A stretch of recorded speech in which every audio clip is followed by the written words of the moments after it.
прекрасно, а как видите. Здесь погода отличная, тепло. А как там у вас? Тоже тепло. Ты подумай, там здесь тепло. Здравствуй, мама. А я знал, что это ты. Потому что, когда это ты, телефон не звонит, а стонет от предчувствия твоих нотаций. Спасибо, прекрасно, а как ты? Здесь погода отличная, тепло. А как там у вас? Тоже тепло. Но ты подумай, и там, и здесь тепло. Замечательно. Что квартира? Я тебе уже 100 раз говорил, квартира замечательная. Вчера ничего, был дома. Ко мне друзья заходили. Да, маленькая вечеринка, я не считал, сколько их было. А тебе обязательно точная цифра нужна. 12,7 тебя устроит? Нет, не поздно разошлись. Что? Даже не вздумай. А мне плевать, собралась в магазины, ну езжай себе на здоровье. А сюда заходить нечего. Мы с тобой, кажется, договорились 2 месяца. Что? Это не у меня, это за стенкой. Я не знаю, какая-то девица. Пару дней назад поселилась. Я не знаю, как ее зовут. Да я не знакомился с ней. Да это радио у нее орет. Я тебя почти не слышу. Завтра поговорим. Все, пока.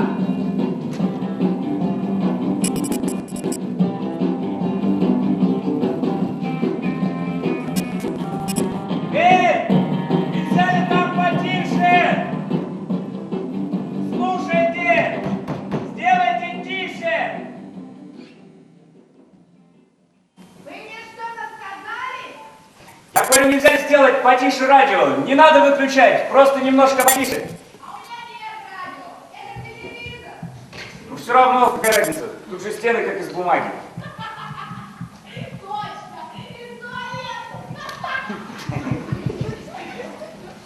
А вы что-то... Спасибо, я только что пил. А ты как не оказалась? Ну, конечно, заходите.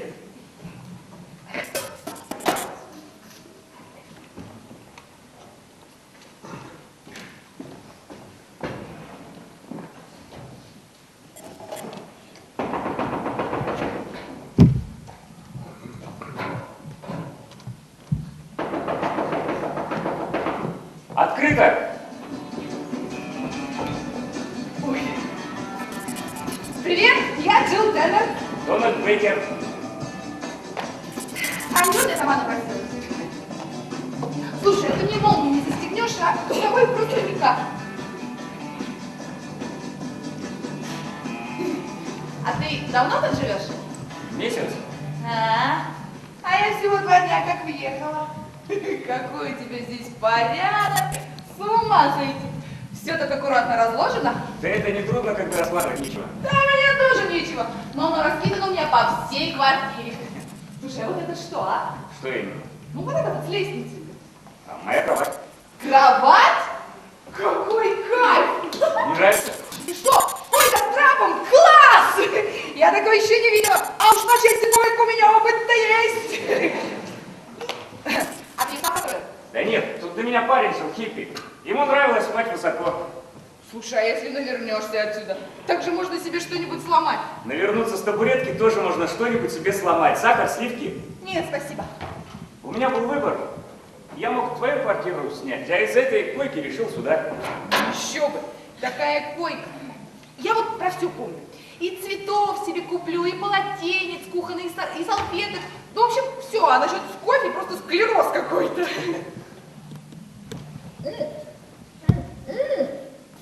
Слушай, обалденный. Ты мне жизнь спас.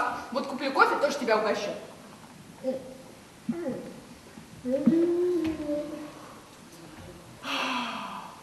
У меня еще целый склад всяких там лампочек, а кофе нет. Слушай, а можно я задам тебе один не очень скромный вопрос? Ну, если не очень. Ты почему сюда свою мать не пускаешь? А ты откуда знаешь? Ну, у тебя же слышно мой телевизор, а у меня твой телефон. Наверное, звук он через ту дверь проходит. Кстати, зачем та дверь? А раньше это была одна большая квартира. Потом из нее решили сделать 2. Ну, дверь не стали заделывать. Просто заперли, наверное, если понадобится, чтобы вновь сделать как бы одну. Наверное. Но ты мне не ответил. Насчет чего? Насчет своей матери. Ты ее что, видеть не хочешь? Да это долгая история. Ну, то есть история короткая, тянется давно. Она никак не может смириться, что я ушел из дома. Считает, я не способен жить самостоятельно. В конце концов договорились, что я ухожу на 2 месяца, вроде испытательного срока. Правда, сейчас уже остался только месяц. Ну, а для чего ты наврал, что у тебя вчера были гости? А у тебя нормальный слух. Не жалуюсь. Да я ей каждый день говорю, что у меня кто-то был. Ну, она же и в мыслях допустить не может, что мне в 100 раз лучше здесь одному, чем дома в обществе с ней. А когда эту квартиру увидит, она вообще с ума сойдет. Знаешь, что она скажет, как только сюда войдет? Что? Клянусь, у меня сейчас начнется истерика. Часто устраивает истерики? Часто клянется. Ну, если ей нужна настоящая истерика, ты ее пришли ко мне. У тебя здесь хоть все прибрано. Пип! Нет, тебе давным-давно пора жить самому. Мне 19, тебе? Мне? Ну, во всяком случае, мать общается со мной так, будто мне 10. Хотя на самом деле мне уже 10 с половиной. Да. Похоже, у нас с тобой одна мать. Моя вообще хотела, чтобы я всю жизнь оставалась ребенком. Ну, по крайней мере, всю ее жизнь. Воображает, так она стареть не будет. А ты где-нибудь работаешь? Пока нет. Вообще-то я играю на гитаре, у меня с этим связаны кое-какие планы. Я вчера вечером слышала, как ты играешь. Ну, извини. Да ты что? Наоборот, полный кайф. Я даже сначала подумала, что это магнитофон.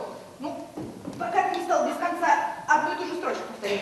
Да я по нотам не умею, так подбираю на слух. Хочу подготовить целую программу. А потом что? Ну, попробую показать кое-кому. Но в любом варианте назад в Скарсдейл я не вернусь. Скарсдейл? Ну, это где? Ты что, не знаешь, где Скарсдейл? Да я вообще тут мало что знаю. Я найти из Лос-Анджелеса!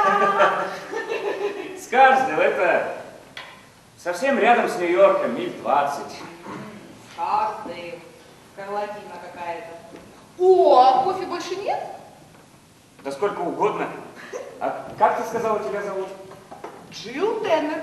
Не-не-не, хотя формально-то я, наверное, миссис Бенс.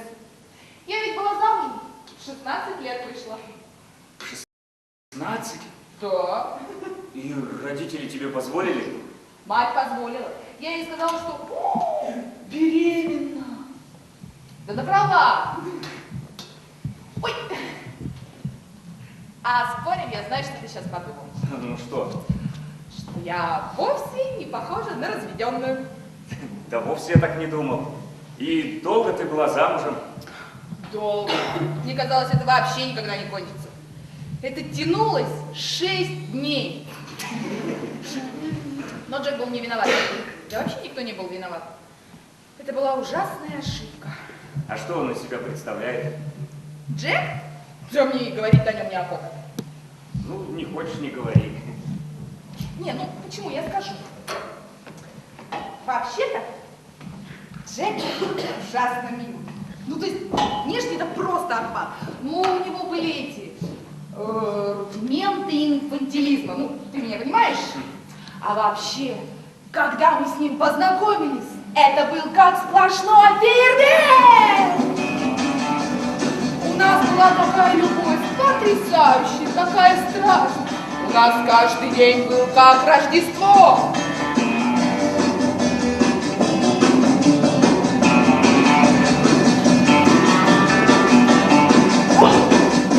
А потом в раз мы стоим перед мировым судьей, и он нас объявляет мужем и женой.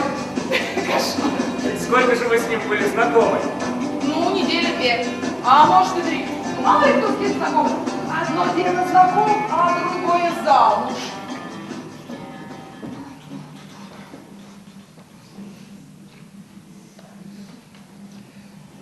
А судья, Джек, согласен ли ты взять Джилл законные супруги? Вот только тут до меня дошло.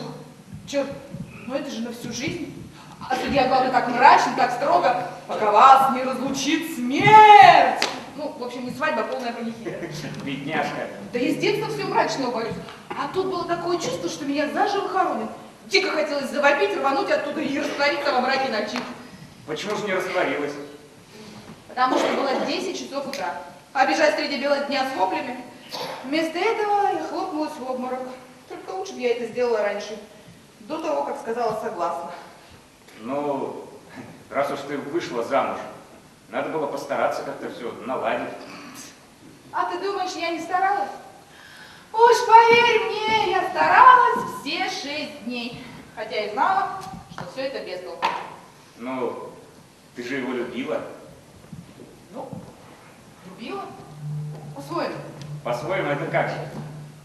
Ну, как тебе объяснить? По-моему, если кого-то любишь, то это вовсе не означает, что ты должен сидеть с ним до гробовой доски, как на фильме. Не, ну Джек-то меня любил. Неправда сильно любил. Не получилось так, что он от этого страдает. А это для меня хуже всего. Я и сама начинаю от этого страдать. Да и вообще, брак это хуже всего. Не могу я не обязана быть, не привязана. Ну, ты меня понимаешь? Понимаю. Хотя и на это по-другому смотрю. Значит, все-таки не понимаешь. А я вот другого понять не могу. Ты о чем?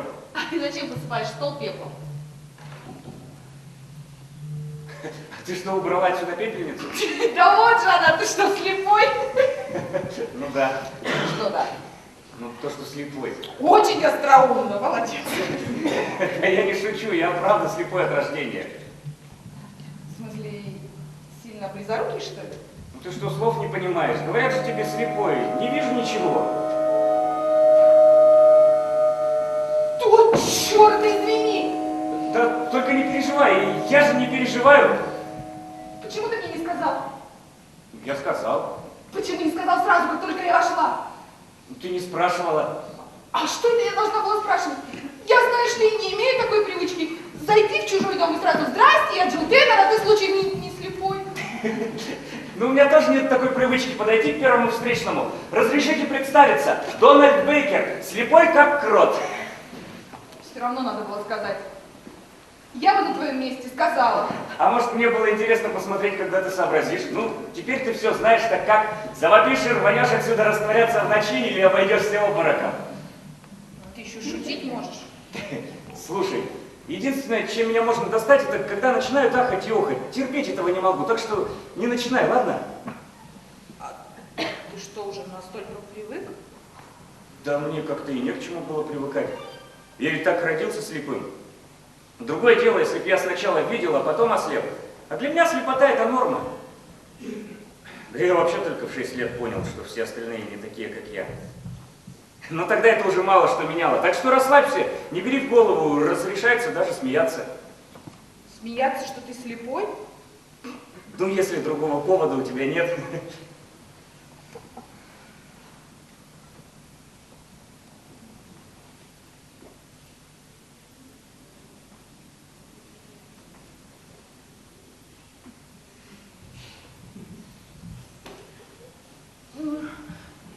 Я просто никогда со слепыми раньше не сталкивалась, ты первый. Поздравляю. А кто был первым зрячим, помнишь? Нет, ну на улице, конечно, я встречала слепых, ну таких, знаешь, с собаками. А У тебя нет собаки? Да с собакой слишком выделяешься, я и так обхожусь. А как ты не боишься заблудиться? В Нью-Йорке я и то боюсь. А чего бояться-то? У меня есть палка, взял и пошел. Могу даже точно сказать, сколько шагов от двери до булочной, до прачечной, до аптеки. Подожди, а где тут прачечная? Сразу за кулинарией. 44 шага от входной двери. Ой, я и не видела. Я тебе покажу.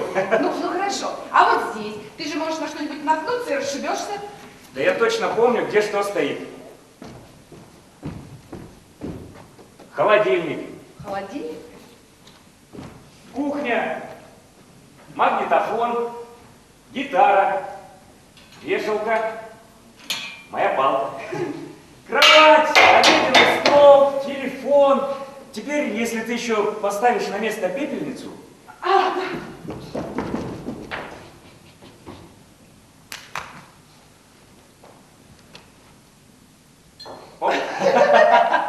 Так что, если здесь ничего не передвигать, я не хуже любого другого. Лучше, лучше! А я вот у себя никогда ничего найти не могу. У меня вечно кетчуп где-нибудь среди колготок, колготки в духовке. Так что, если хочешь видеть настоящий бедлам, зайди ко мне и посмотреть. Черт! бога, я абсолютно нормальный человек, только ничего не вижу. Вообще, сама слепота ерунда. Вот что по-настоящему действует на нервы, это то, как люди реагируют. Устраивают какой-то цирк. Так что хоть ты не начинай, ладно? Попробуй, ну, просто я же никогда раньше со слепыми не сталкивалась. Да, мы народ малочисленный, что-то вроде эскимосов. У тебя много знакомых эскимосов? Нет, ну, по крайней мере, я никогда не думала, что слепые, они вот такие, как ты. Ну, такие, как я, не все, только самые отборные. А ты знаешь, для меня всегда в слепых что-то было жутковатое. Правильно.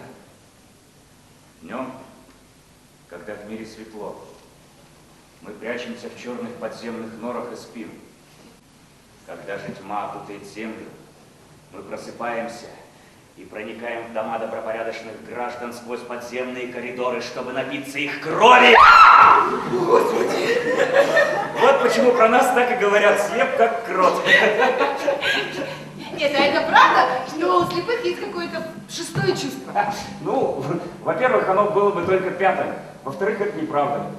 Но другое дело, что слух, обоняние, осязание у меня, наверное, развиты чуть лучше, чем у тебя. Мне ведь приходится ими больше пользоваться. Слушай, я обалдею. Ты к этому так легко относишься?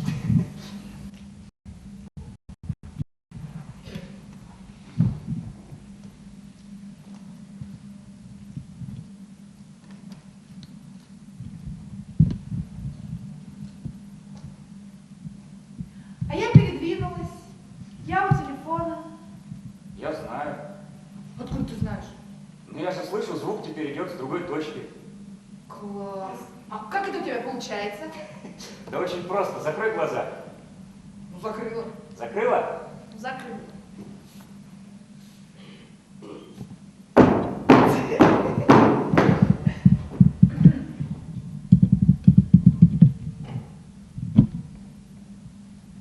Ну? Ну? Ну где я теперь? Здесь! Получается! Ей-богу, ты молодчина. Я бы на твоем месте вся и страдалась. Я бы на людей уже кидалась, точно тебе говорю. А ты на себя наговариваешь. Уж такой, как ты, я бы точно не была. Но у меня же ни на грош никакой ни воли, ни выдержки. Да думаешь, у меня воля есть? Это я так от природы такая прелесть. Ну уж такой, как ты, я бы точно не была. Я смиренно не приму, вечной ночи нет. В бешенстве я прокляну уходящий свет. Дилан Томас. Кто? Ну это же стихи Дилана Томаса. Иди ты. По-твоему, что я знаю стихи Дилана Томаса? Ну, во всяком случае, ты их прочла. Сдохнуть можно. Понятия не имею, откуда это у меня в голове. А вот что я по-настоящему знаю, так это Марка Твена. Хочешь, прочту свой любимый отрывок? Ну, валяй.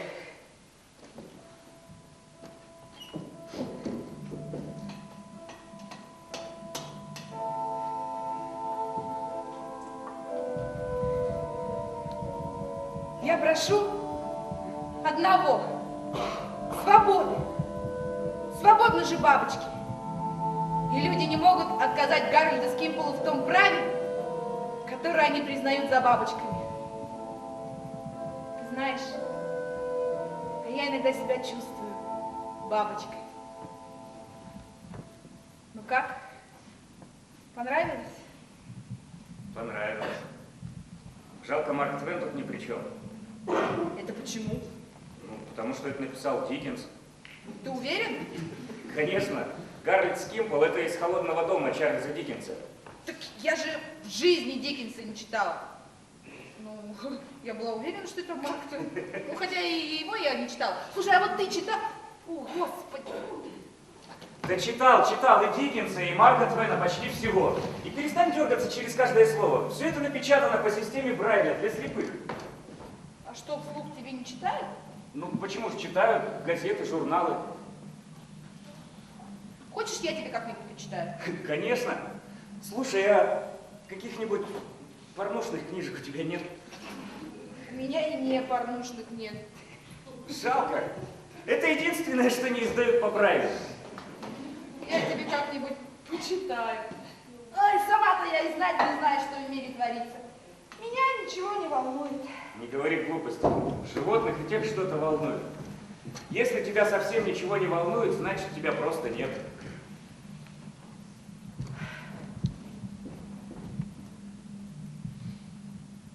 Меня еда волнует. Еда? Ну да. Насчет поесть это меня постоянно волнует. Ну вот видишь, уже кое-что. Ну а чтобы по-настоящему что-то волновало, надо про это слишком много знать. А я никогда никуда глубоко не влезала. Проще говоря, не любишь лишних сложностей.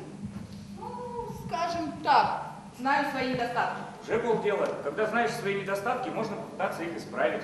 Ты наверняка способна на гораздо большее, чем думаешь. Говори, говори, мне это нравится. Да ты лучше сама себе это говори.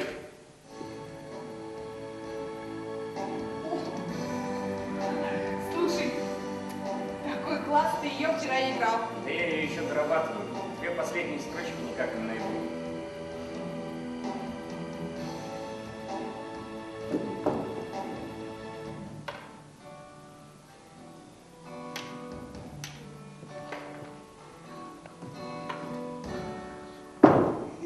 Ну как, правда, ничего?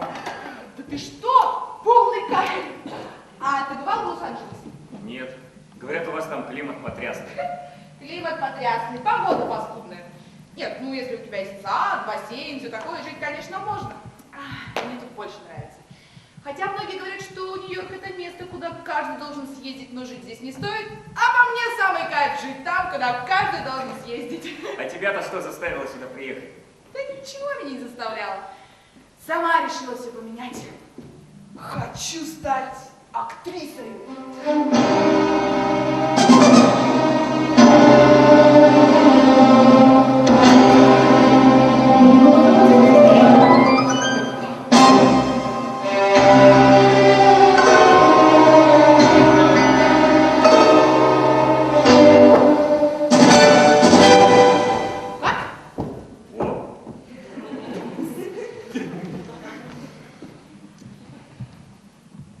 Говорю, хочу, а стану или нет, это вечером выяснится.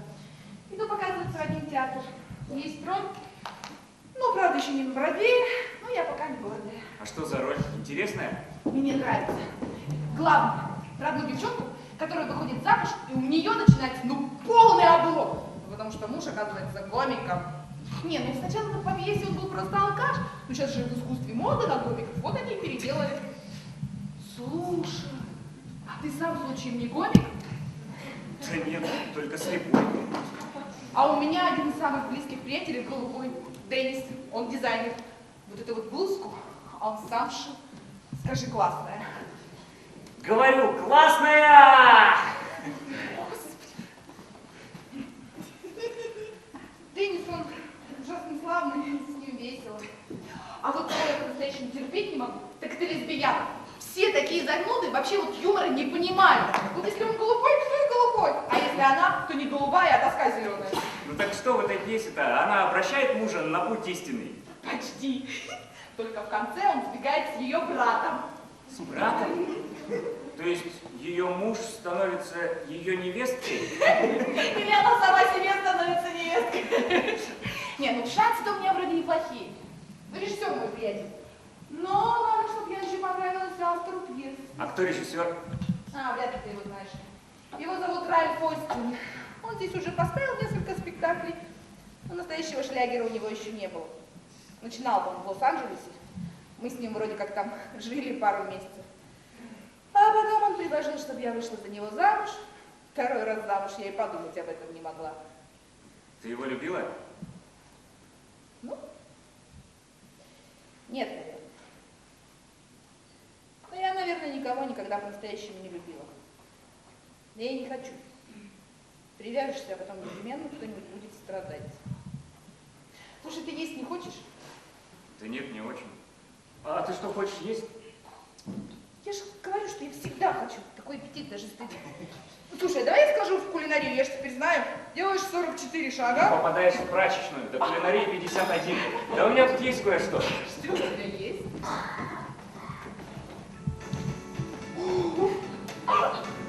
Немного ветчины, помидоры и салат из капусты. Слушай, да у тебя тут своя кулинария. Ты что, сам ходишь за покупками? Конечно. Нет, ну я еще могу понять, как ты различаешь монеты. А вот бумажки, как ты отличаешь доллар от 5?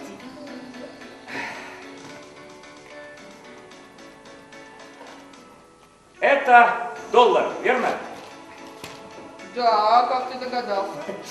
Долларовые бумажки у меня сложены один раз. 5-долларовые 2, 10-долларовые 3. А если у тебя будет бумажка в 20 долларов? Я умру от удивления. Помочь тебе? Да, там в ванной ящики, ножи и вилки. Можешь накрывать стол. Что?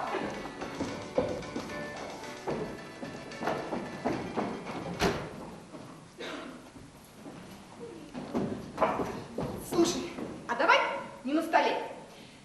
Давай устроим пикник. Пикник? А где? Да прямо на полу. На полу? Ну хорошо, тогда накрывай пол.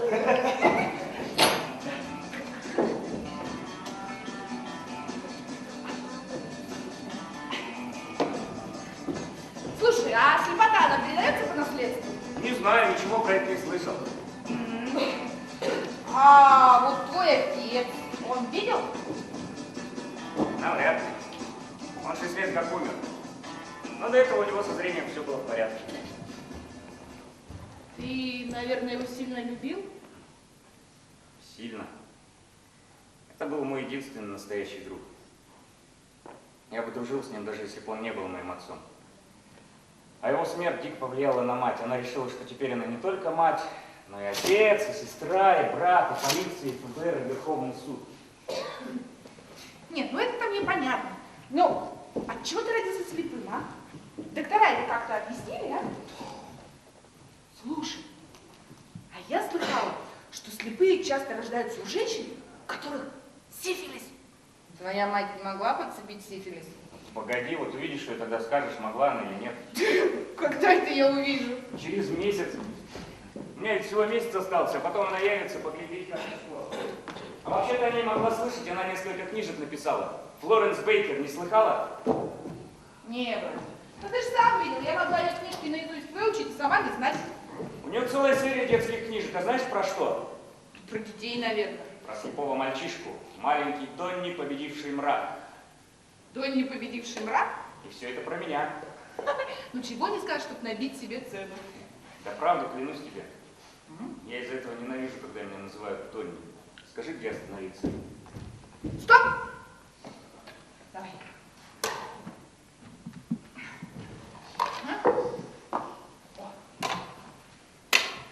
О, подожди-ка. Куда? Сейчас увидишь.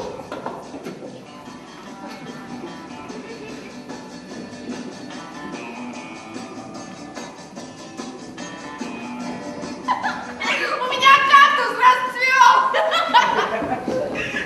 На, держи. Осторожней. Понюхай. Да. Ну ладно, расскажи мне про этого победившего мрака. Уж хоть так сажу поменьше. Ну, этому Донни 12 лет. И родился он так же, как я, слепым. Но для малыша Донни это чепуха. Он и машину сам водит, и самолет, и все такое. Ну, потому как остальные чувства у него настолько развиты, что ему, к примеру, ничего не стоит услыхать за целую милю, что грабители залезли в банк.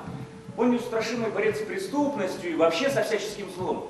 И поэтому в конце каждой книжки его непременно награждают медалью за заслуги. То полиция, то ФБР, то ЦРУ. А он в ответ всегда говорит: «Самый слепой – это тот, кто не хочет видеть!» А что, полиция ФБР могут давать медаль? Малышу Донни дают, попробовали бы не дать. Слушай, а почему бы нам не выпить, а? У меня только вино. Да я только вино и пью. Вино с колбасой. Да с чем угодно. И что, детям нравятся ее книжки? Подожди, я шаги посчитаю, а то на обратном пути наступлю на тарелки. Раз, два, три, четыре. Раз, два, три, четыре, пять. Стоп! Слушай, ну ты молодец. Я бы вообще бы вляпалась обеими ногами прямо вон в колбасу. И что?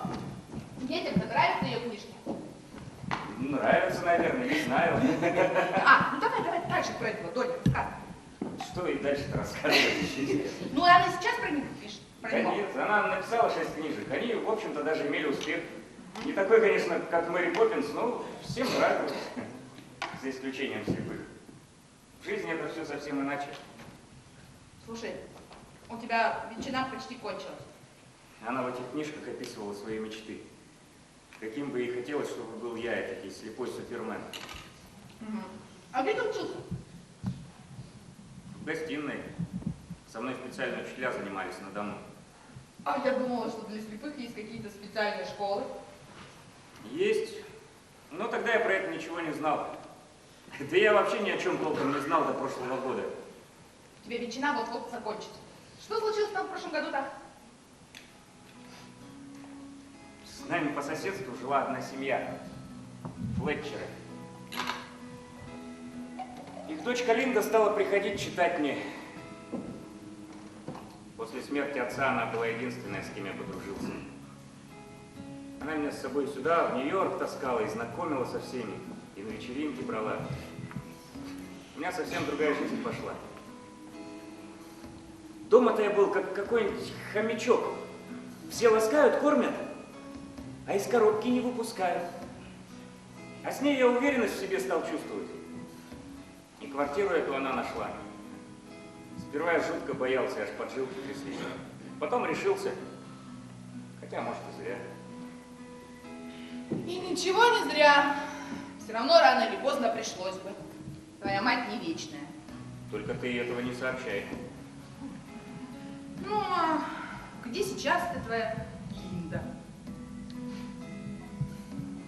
Пару недель назад она вышла замуж. Сейчас в Чикаго живет. Будь она здесь, мне было бы гораздо легче. Послушай, теперь тут есть я. Прямо за стенкой. Ну, если что, только постучи, и я сразу приду. Да, стучать-то незачем. Можешь хоть шепотом меня позвать, я все равно услышу. Слушай, а почему бы нам не открыть-то эту дверь, а? Какую дверь? Ну, в мою комнату. Откроем и сможем ходить друг к другу, не выходя на лестницу. Нет, я думаю, не надо. Мне, ну, правда, не стоит. Да? А я думала, мы с тобой уже друзья. Нет? Ну, получится, что мы фактически живем вместе. Как это будет выглядеть? Да хотя какая разница, как это будет выглядеть? Лично я все равно этого не увижу. Тогда я думаю... О! Я думаю, вот этим ножом можно попробовать. Давай. А что там за дверью? Да, моя спальня. Ну, как всегда, в самый неподходящий момент. Ой, настоящий грабитель дунул бы, она бы сразу открылась. А вот порядочные люди вроде нас с тобой... Дай-ка я попробую.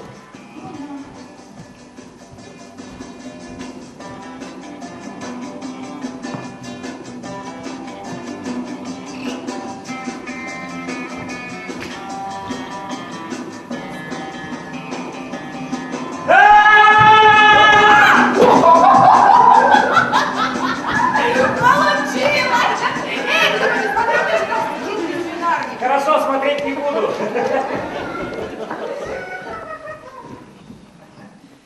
Слушай, а ты бы хотел, чтобы тут вместо меня жила твоя Линда? У меня и в мыслях такого не было. Что это ты вдруг о Линде? Скажи, а ты ее любишь? Разве я говорил, что я ее любил? Нет, ну, если я лезу не в свое дело, ты мне можешь прям так и сказать, чтобы я заткнулась. Меня бывает иногда заносит, но ты ее любил, да? Любил? И сейчас любишь? У каждого человека в жизни должна быть тайна. Пусть это будет моя тайна.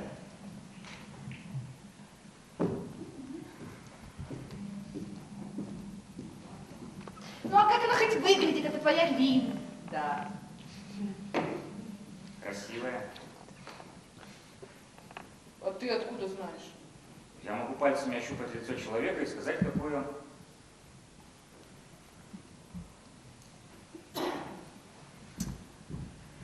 А какая я? Тебе интересно? Интересно. Я дико красивая. Серьезно? Такими вещами не шутят, между прочим. Знаешь, я часто думаю, если б мне на секунду дали зрение, я бы хотел увидеть, какой я. А я тебе скажу, какой ты. Ты ужасно милый и ужасно сексуальный.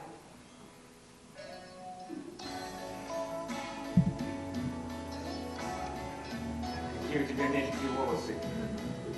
И такие длинные. Что это? Что это? Что это? Ты ничего, всего-навсего парик. Его надевать, когда он свои волосы, не очень. Так это не твои волосы. Это даже не мой парик, я его одолжила у Сьюзен Портер. Ну ты не волнуйся, свои же волосы у меня есть, видишь? В смысле, чувствуешь?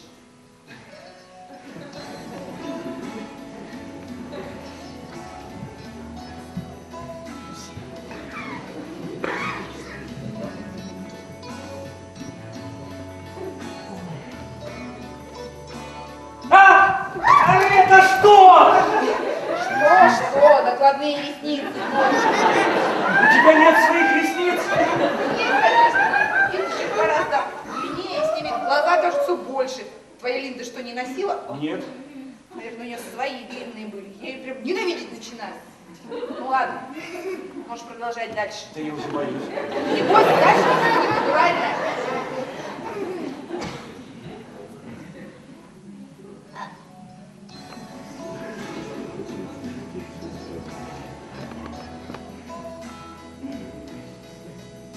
Как? Скажешь, я не точная копия Элизабет Тейлор? Я не имел возможности потрогать оригинал. А нас с ней не отличить, особенно без помощи зрения. А это моя грудь, моя натуральная, и левая, и правая.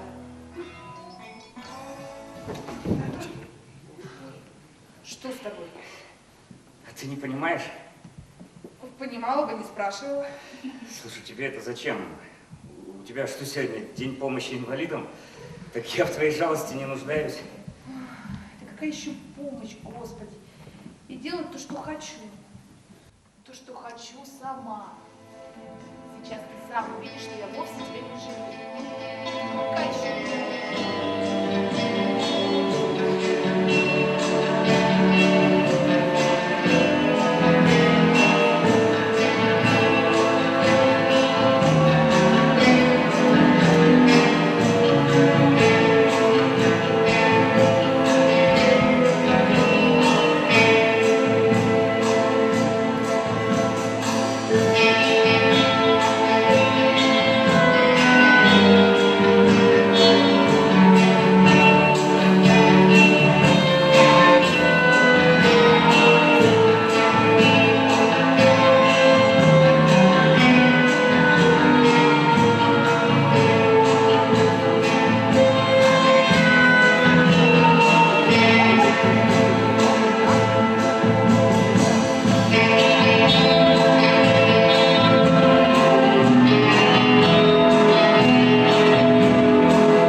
Что ты там ищешь?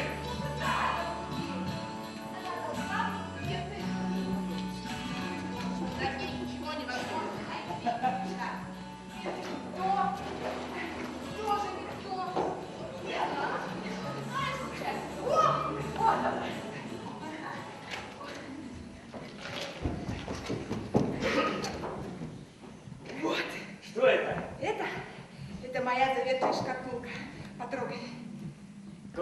хорошее дерево. Еще и перламутр. Что ж ты там хранишь? Все самое важное. Вот это, например, осколок Луны. Я его нашла в пустыне, показала одному знакомому геологу, и он сказал, что никогда такого минерала не встречал, и что, наверное, эта штука упала с неба. Похоже на обычный камень. Похоже, но не камень. Окей. Так, о, это мой молочный зуб. Да. Это чего? О, это фотография. Мы ставили в школе спектакль в джунглях. Да. Да, не очень удачно. А это мое завещание, моя последняя воля. Завещание? Да, еще распоряжение, как меня хоронить. После моей смерти все мое имущество будет поделено между 4 моими самыми лучшими друзьями. Имена я потом пишу. А говорила, всего мрачного боишься. А ничего тут мрачного нет. Похороны вовсе не должны быть мрачными. Я хочу, чтобы заупокойная служба прошла в самой большой церкви. Но только чтобы все скамьи оттуда вынесли, а на пол накидали как можно больше подушек. Чтобы каждый мог посидеть или полежать. И чтобы никого в черном. Все должны быть в самом ярком и нарядном. И вообще, чтобы каждый мог выпить, покурить и вообще делать все, что угодно. А стены, чтобы расписал Сальвадор Дали с самыми отвратными картинками! И чтобы везде были цветы. Но я не Виргинию, конечно, а охапки живых цветов! Тогда уж надо и бабочек! Само собой, туча бабочек! Туча! И чтобы все время музыка, чтобы Роллинг Стоун запели, и чтобы Саймон и Гарфанкель, и Дорс, и Вятский хор мальчиков! И я! И ты! Подожди!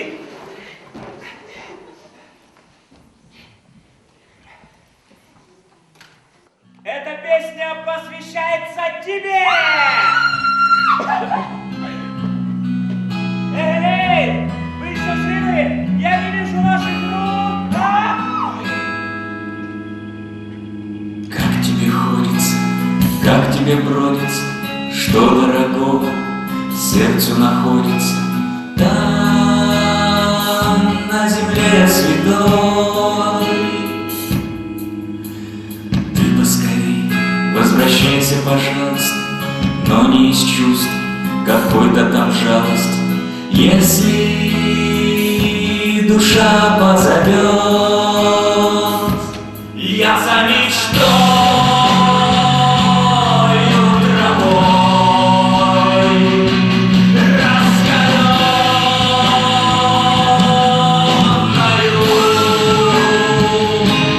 рощину желтой, рощи зеленою, тенью иду за тобой.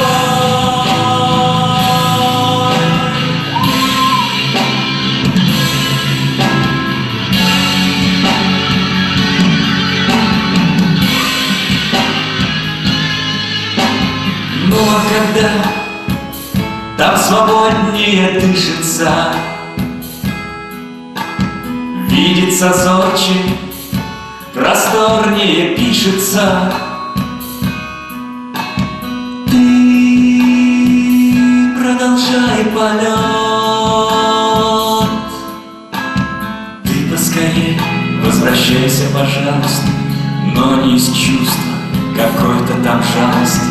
Если душа позовет, я за мечтой утробой раскаленною,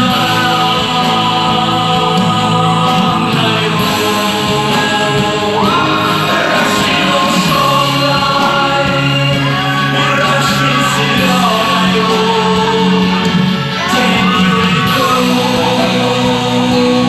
за тобой.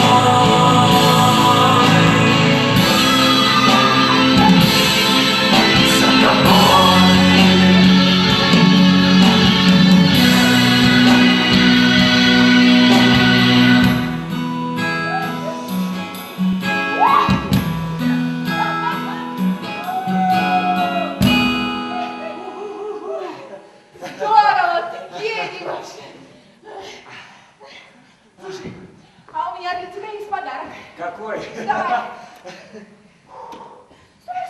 Стой. Так. Дай садись. Хоп. О.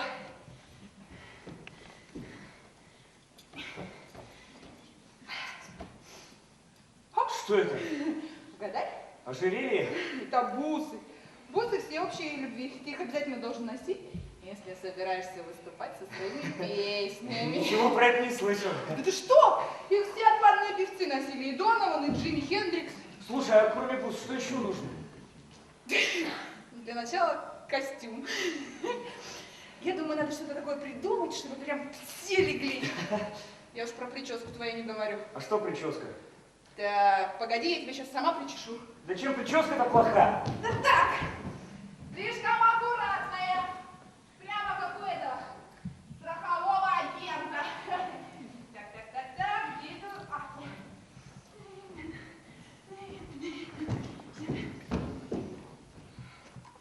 Слушай, а поесть ничего не осталось, а? Есть хочу, умираю. Уже? Ну так что я сделаю? Вроде должна быть еще пара яблок. Вижу большой пучок салата, а яблоко только одно. Значит, оно твое. Спасибо. Все, закрой. Так, ты иди сюда. Подожди. Так. Садись. Садись, не бойся. Так, подержи-ка. Это даже подержи-ка. Все, и не шевелись. Хорошо. Ой. Слушай, да я вовсе не желаю выглядеть как хиппи. Но ты не будешь выглядеть как хиппи. Ты будешь только чуток по-хиппи. Это мое! Чуток по-хиповее. А ты сама когда пошла в хиппи? Я-то сразу после этого своего замужества.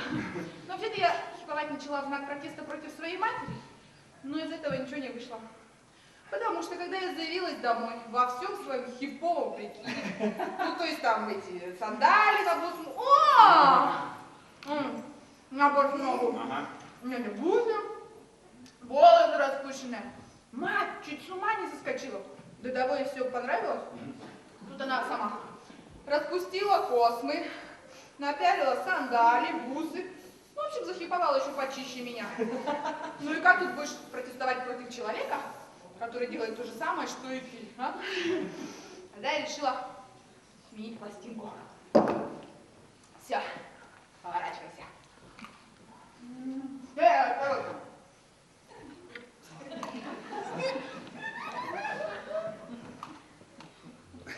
Слушай, а это не слишком? Ну ты что? Тебе появилась это харизма. Чего появилась? Харизма. Ты кто не знаешь? Между прочим, это по-гречески означает, когда тебя все так тянет. А между прочим, харизма поважнее таланта. А если харизма все, тебя толком ломить все будут. А вообще, знаешь, ты такой замечательный и душевный всем остальным. Ты мне тоже очень нравишься. А можно я задам тебе один вопрос? Какой? Подожди. Ну, когда... Нет. Ну, подожди. Ну, в общем, до того, как... Ну, подожди. Ну, в общем, когда я положила твою руку к себе на грудь, тебя это поразило? Ну, в общем-то, да. Ну, я, конечно, не про целомудрие свое говорю. Ну, просто не ожидал. Раз! И вдруг чувствую женская грудь! А может быть, ты думал, что я кладу на грудь руки каждого встречного? Почему я должен так думать? Вообще-то, когда у меня возникает желание залезть с кем-нибудь в койку, я ему вот так вот улыбаюсь слегка, и он сам все соображает. Ну-ка, ну-ка, улыбнись, я хочу пощупать эту улыбку.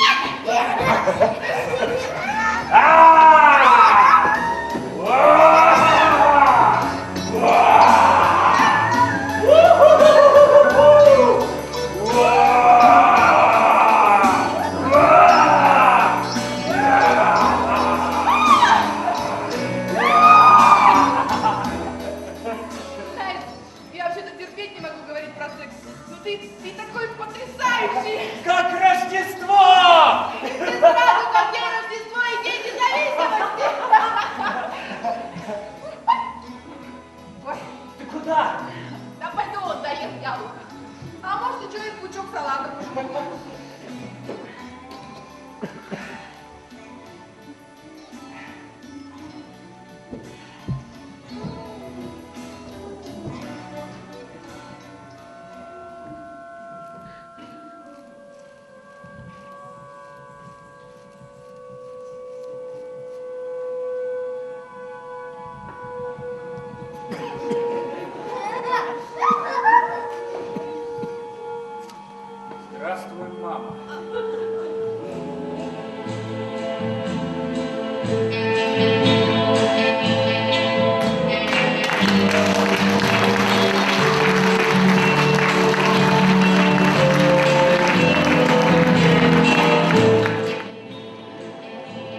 Очень рада, Доня, что застала тебя дома.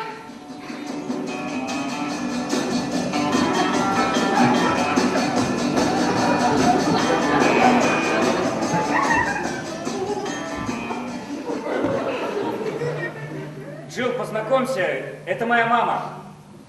Твоя мама? А я что, здесь уже целый месяц? Мама, это миссис Бенсон. Очень приятно. И мне очень приятно. Так вы что, тоже здесь живете? А, нет, что вы! Я только на минутку заскочила к Дональду попросить молнию на блузке застегнуть. Такая молния самой просто никак. Понимаю. Своеобразный способ. Застегивать молнию, сняв блузку. Она где-то здесь. О! Вот же она! Такая молния самой просто никак. Так. Оденься.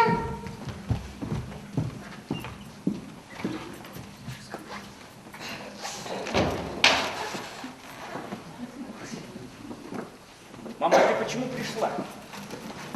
Мы же с тобой, кажется, договаривались 2 месяца. Я была здесь, рядом. Ты же собиралась в универмаг Сакса. Угол 5-й и 50-й улицы, а здесь 11-я. Это называется рядом? Так, я купила тебе вот пару рубашек и решила занести, вдруг тебе понадобится. Ты прекрасно знаешь, не нужны мне никакие рубашки. Ты тоже мне изобрела предлог. Извините, я вот вас... Ой. Вас вот тут вот не затруднит, а? Что?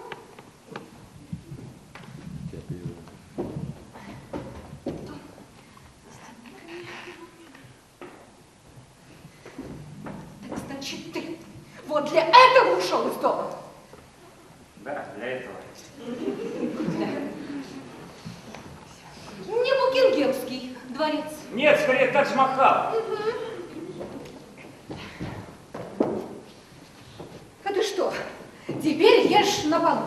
О, да, мы тут устроили что-то вроде пикника. Ты знаешь, это очень забавно есть на полу. Попробуй как-нибудь. Дорогой, а откуда весь этот дивный гарнитур? Кое-что тут было, кое-что я докупил. Докупил? Значит, теперь у нас платные помойки. Боже правый.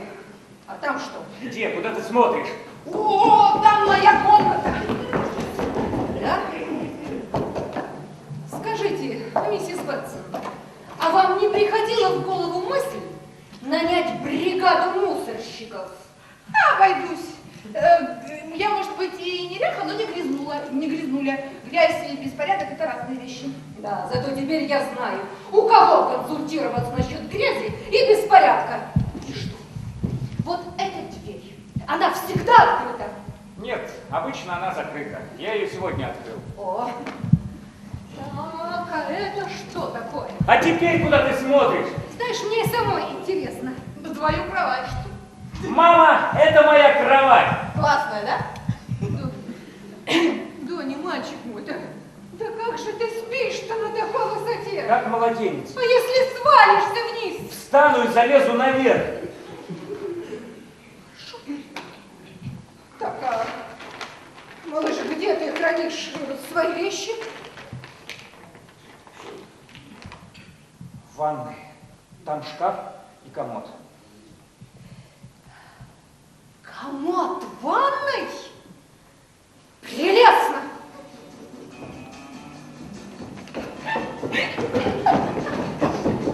Слушай, ты был прав на все 100. Насчет чего? Слушай, какой там сифилис. Странно, как ты-то у него появился.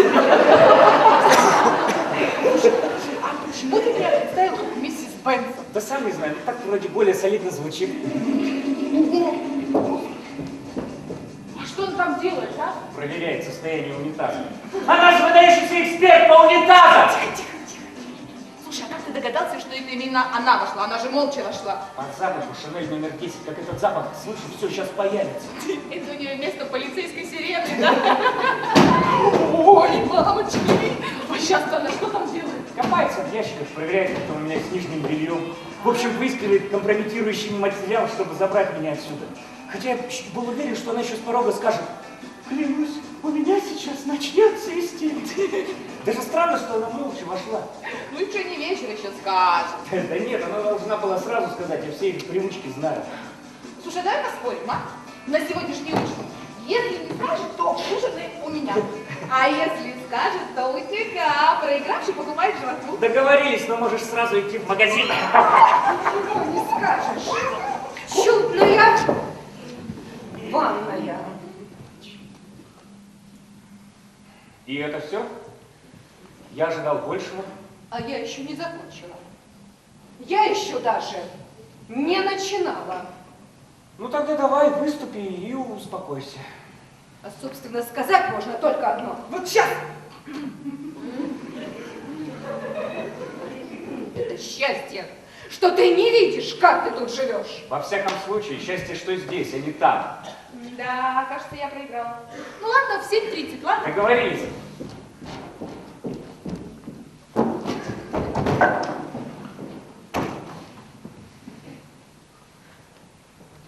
Ведь у тебя в этой комнате даже ванной нет. Мамочка, ванна здесь, под столом. Что?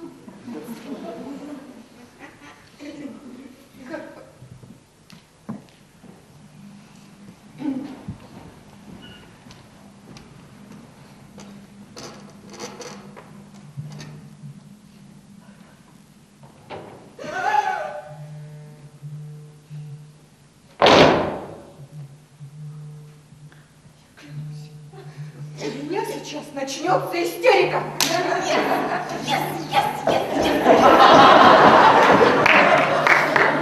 Ты выиграла! Гамбургеры и сэндвичи сойдут? Ладно, только не меньше, чем по 2 набрать.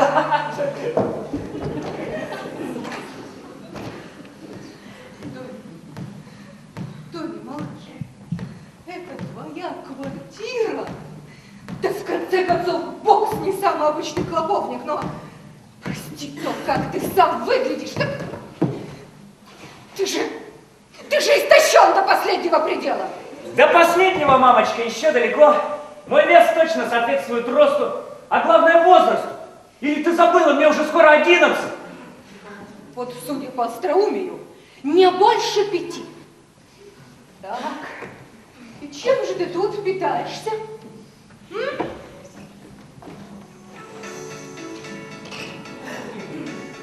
Как?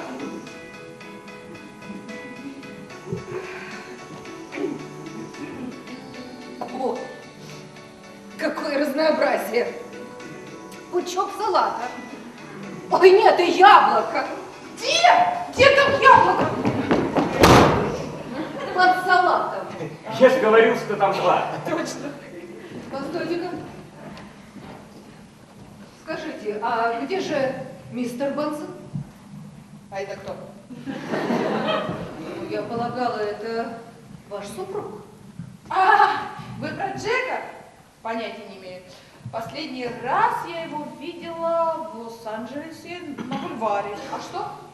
Да? Хотелось уяснить, каково ваше семейное положение. А никакого. Жил разведена. Простите, а сколько же, интересно, вам лет, миссис Бенсон? 19. 19? И вы что, успели уже и замуж выйти, развестись? И как долго вы были замужем? 6 дней. 6 дней? А на 7-й вы почили от трудов своих? А на 7-й день я от своих трудов отвалила. Решила начать новую жизнь. Да. Сегодня меня будут пробовать в театре. Пробовать? Вот интересно, и на какой предмет? А что надеется получить роль в одном театре? Правда, еще не на Бродвее. А по-моему, я разговариваю с миссис Бенсон. А А я надеюсь получить роль в одном театре, правда, не на Бродвее. Так стало быть, вы актриса.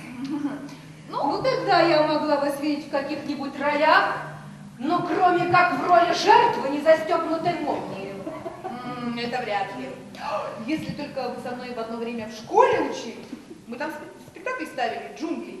Я была как одна. Вот, несомненно, это ваша роль. А еще год назад я снималась на телевидении в фильме про панацин. Панацин? Ну да, это такое лекарство от повышенной кислотности. Не знаю, вот повышенная кислотность одна из немногих неприятностей, которых у меня пока еще нет. А так всегда, мамочка. У одних есть все, а у других ничего. Так, Донни, не напрашивайся. Скажите, а ваша мать знает, где вы находитесь? А как же? И что же, она одобряет ваш образ жизни? Мама, ты что, полицейский инспектор? Частный детектив.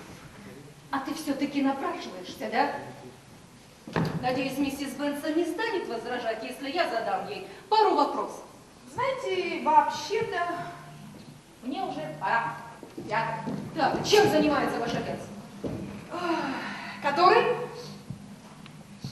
Простите, у вас их что, несколько? 4. Один настоящий и 3 отчима. Так значит, вы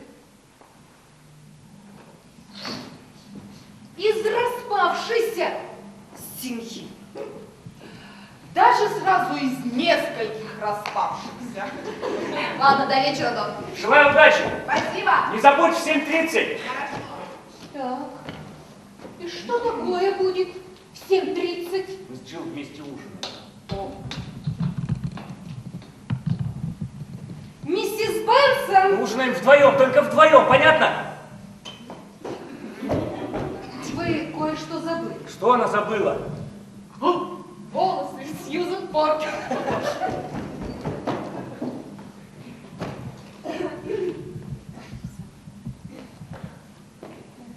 Какого дьявола ты с ней так разговаривала? Как? Устроила форменный допрос.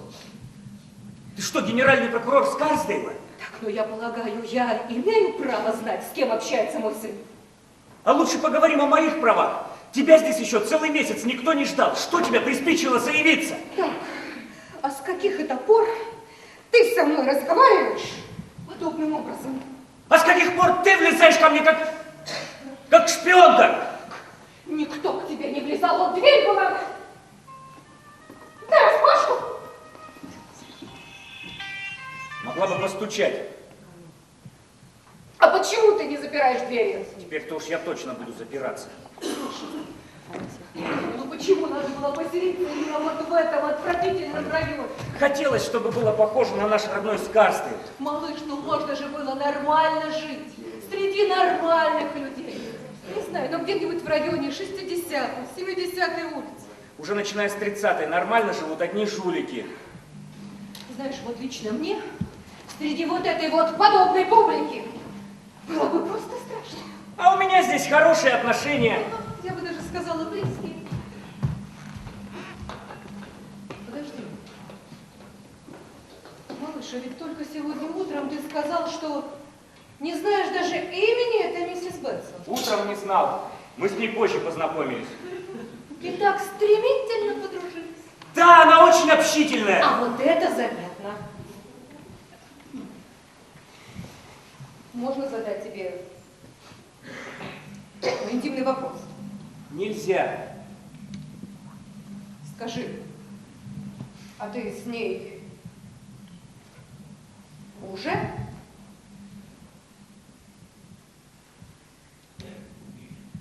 Я уж думал, ты и не спросишь.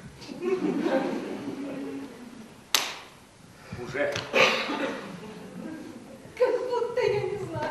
Тогда зачем спрашивать? А теперь понятно, для чего тебе так необходимо было жить отдельно. Ведь вовсе не для того, чтобы заняться чем-нибудь полезным, нет. Тебе же нужен был вот этот притон, где бы ты мог денно и ночно предаваться оргиям. Ну о чем ты, мамочка? Оргия это как минимум втроем.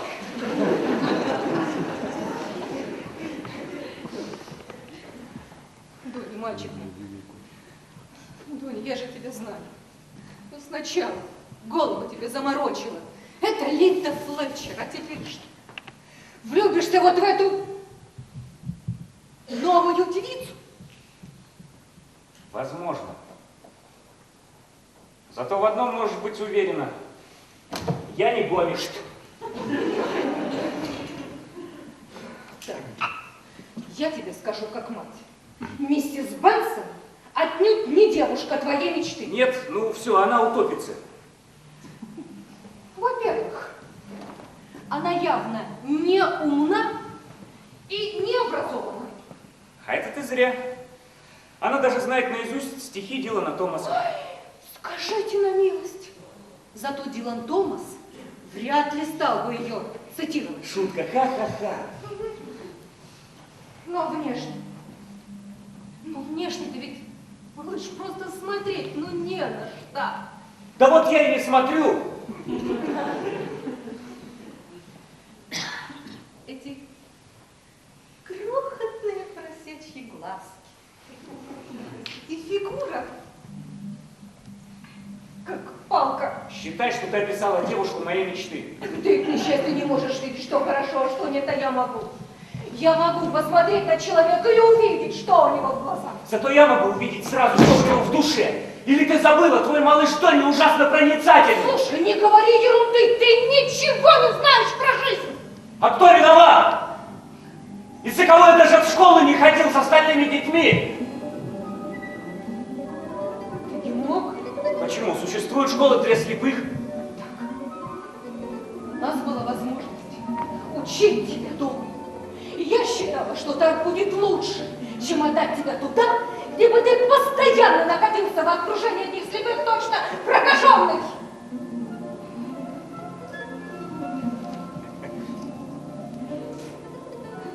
Вот оно что, мамочка. Значит, я для тебя прокаженный. Перестань. Что за чушь? Нет, это не чушь. Ты же всегда в глубине души считала позором, что произвела на свет слепого. В этом нет никакого позора. Ну, скажем, не позор, легкий стыд. Да ты же никогда не давал мне повода стыдиться. Входи.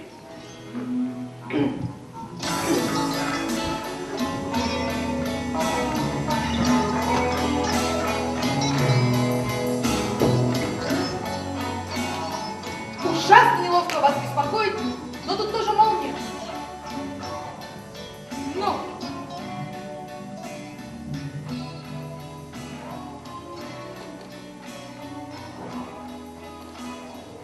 Мерси!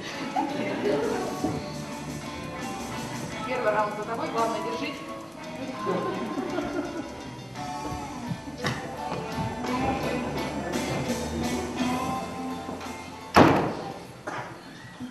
Да, она будет тебе большой помощницей.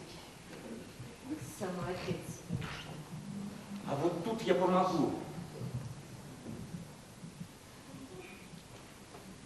Дуня, малыш, я знаю, что мы с тобой сделаем. Ты вернешься домой, и мы закажем вот точно такую же кровать. Да, у нас там и лесенка есть в гараже. Ну, Чудная идея, мамочка. Но там многого другого нет. ну что ж. Ладно. Ну, учти, если ты останешься здесь, от меня больше никакой поддержки не жди.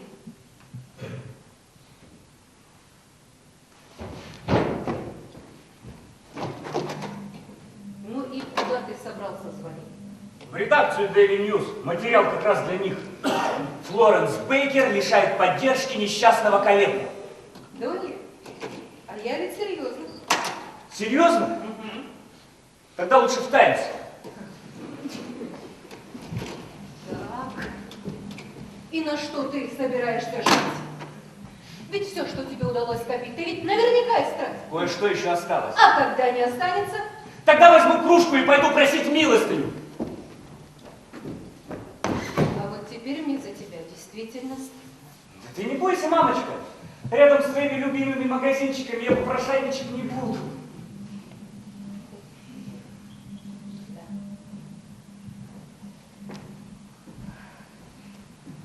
Доня, малыш, ну, может, оставишь свои шуточки, а?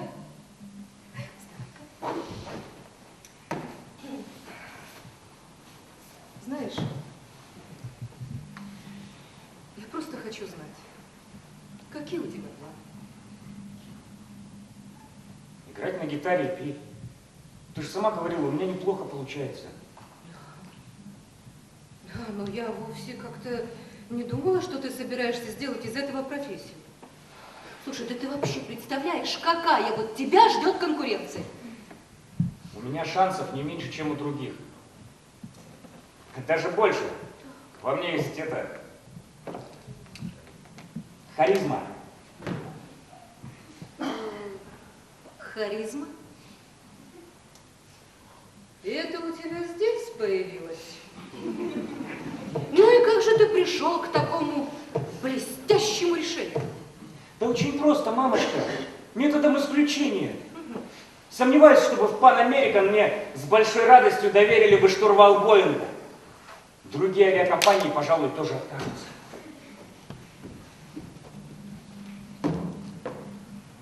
Фотография. Ясно, мимо. И футбол. Водить такси тоже не подходит. Можно, конечно, пойти в Матадоры, но очень мрачные перспективы. Хороший вариант. Стать врачом-окулистом. Был бы тогда тот самый случай. Слепой ведет слепого. Это шутка, мамочка, маленькая шутка.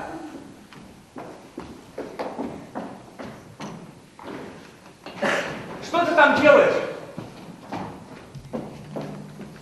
А то, что я должна была сделать сразу. Я забираю тебя домой. Брось, мама, ничего не выйдет. Ты, конечно, ты не можешь оставаться здесь один. Я не один, у меня есть друзья. Да, ты, конечно, решил, что одурачил меня своими сказками насчет твоих вечеринок. Не было никаких у тебя вечеринок, и никаких друзей у тебя нет. Не было, а теперь есть. Теперь у меня есть миссис Бенсон. Да собака-поводырь была бы надежнее. А с ней не было бы так весело. Тем более у меня уже есть мать-поводырь. Совершенно верно. И сейчас она поведет тебя домой, а миссис Бенсон придется поучиться застегивать молнию самой. Дай сюда чемодан. Нет. Слышишь? Дай сюда чемодан, мама.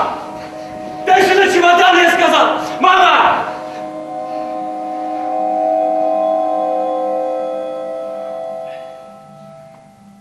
Мама, отдай чемодан.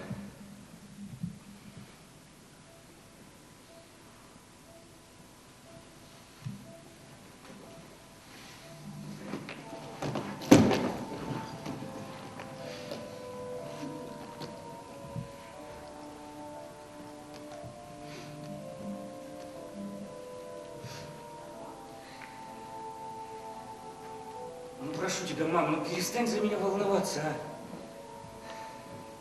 Ну, не получится с музыкой. Выучусь на адвоката. А то займусь какой-нибудь ручной работой. Ну, сейчас же слепые многое могут делать, а. Ну, не переживай, правда. Ну все, мам, мне надо идти. Спасибо, что пришла.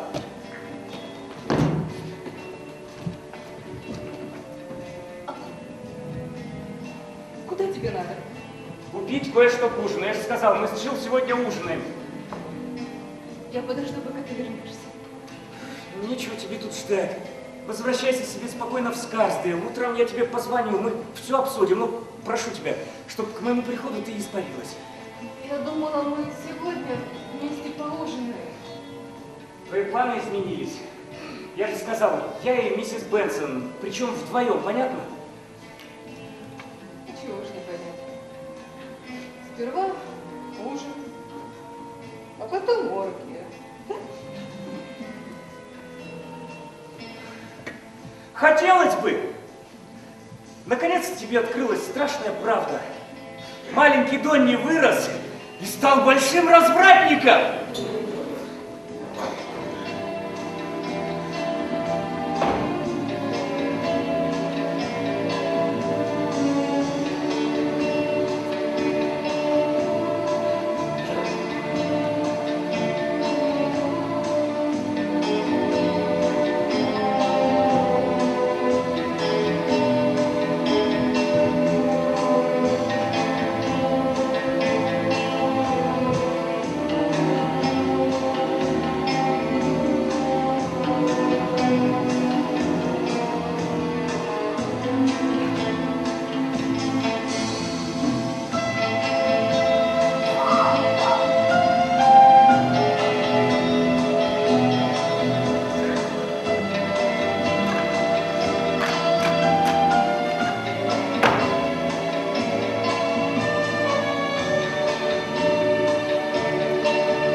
вообще-то мне уже через 15 минут надо выходить, а то я еще плохо знаю Веру и постоянно опаздываю.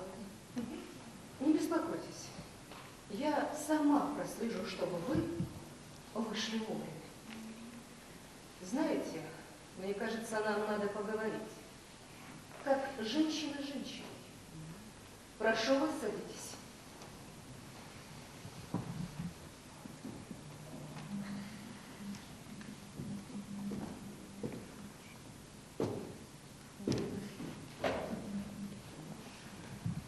А может быть,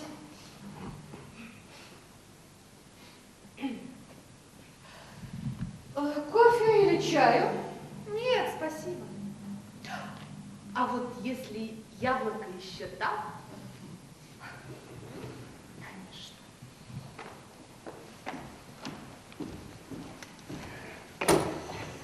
О, вот оно.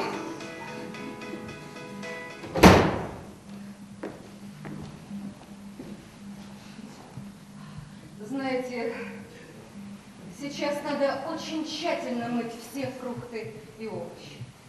Сейчас же все опрыскивают химией. Хотя, на мой взгляд, натуральные фрукты куда полезнее.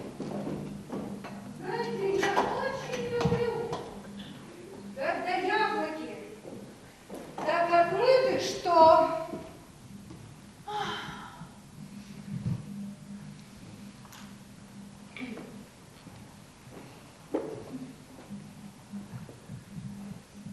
что блестят.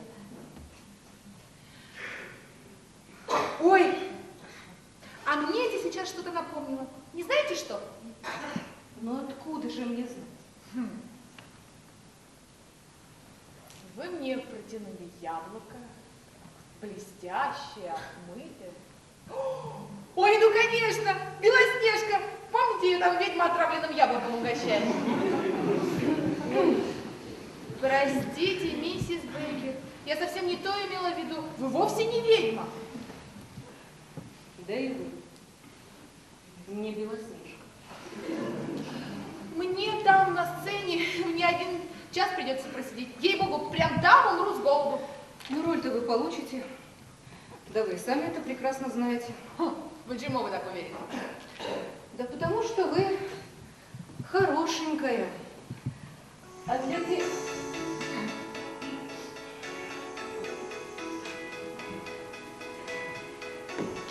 А для театра больше ничего не требуется, верно? Сейчас просто хорошенькой быть мало. А потом, ну, вовсе я не хорошенькая. Может быть, я не совсем стандартная. И при определенном освещении могу быть ничего, но хорошенькая вот уж нет. Глупости. Вы необыкновенно хорошенькая. Ну еще бы. Эти крохотные поросячьи глаза. А фигура как палка. Ну как? Скажите, это не вы говорили, а? Ну, а чего же, милочка, раз вы сами все слышите.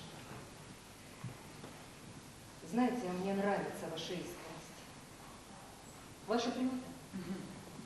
А ведь вы молодая, но весьма уже опытная женщина, не так, миссис Бенсон? Видимо, вот только не надо меня больше называть миссис Бенсон. Извините. В самом деле, ну почему бы мне не называть вас просто Джин? По-дружески. Итак, Джин, вы рассказывали о своем детстве. Я? Должно быть, это очень интересно иметь столько отцов. Ну еще бы не интересно. Все мужья у моей матери были такие разные. Угу. И чего я только от них не наслушалась. И про то, как надо жить, и про все на свете. Не сомневаюсь. Так это стало быть, благодаря особенности своего детства, вы сумели стать столь опытной и искушенной? Видимо. И уж если я столь опытна и искушенна, то понимаю, что не затем вы меня сюда позвали, чтобы расспрашивать меня про мое детство и расписывать мне, какая я хорошенькая.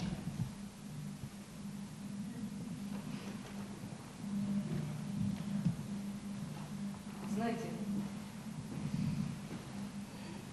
мне хотелось понять, вот что у вас может быть общего с домом? Вы ему очень нравитесь. А он мне тоже очень нравится. Я таких, как он, и не встречал. Как представишь себе? Жить и знать, что никогда и ничего не увидишь. Ни цветов, ни картин, ни обыкновенной рождественской открытки. Я бы лучше умерла. А Дону хочется жить. Я хочу сказать, жить настоящей жизнью. При этом он еще и шутить может. Да он просто потрясающий. Значит, зла вы ему не желаете? О, наконец-то! Подошли к самой сути дела. К примеру, почему бы мне не помочь вам уговорить его вернуться домой, так? Да. Да, вы знаете, Донни, он же прекрасно себя чувствовал дома, правда, до тех пор, пока вот эта Линда Флетчер не внушила ему, что он должен жить отдельно. А может быть, это вам так удобно думать, что ему хорошо только возле вас, а, миссис Бейкер? Самый слепой – это тот, кто не хочет видеть. Видите? Я могу цитировать не только Дилана Томаса, но и маленького Донни, победившего мрак.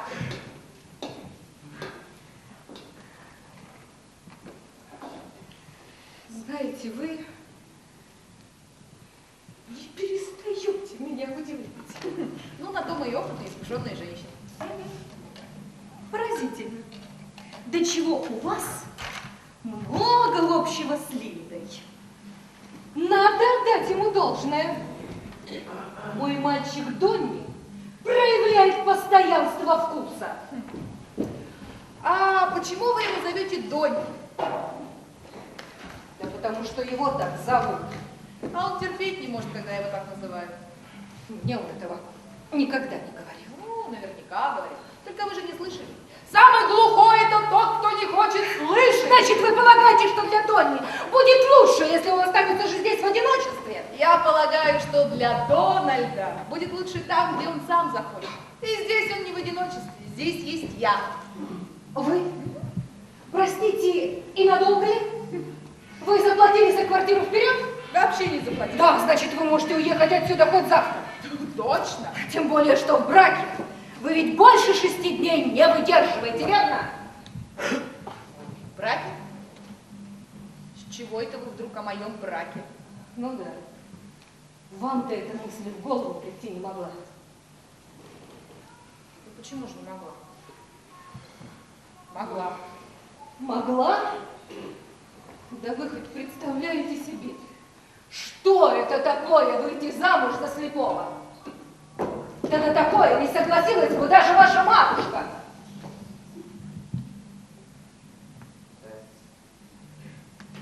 А может быть, оставь мою матушку в покое?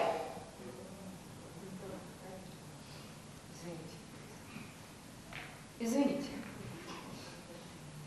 Хорошо. Поговорим о вас. Ведь вы видели Донни, когда он в полном порядке. Вот в этой комнате. Где он уже все запомнил? Когда знает, сколько шагов до аптеки, до прачечной. Ну, заберите его вот отсюда, с этой комнаты, с этой привычной улицы, и он погиб. Донни нуждается в человеке, который был бы с ним рядом постоянно, а не 6 дней. Да напрасно волнуетесь. Между нами ничего серьезного, я Да. не тот человек. Зато Донни тот человек.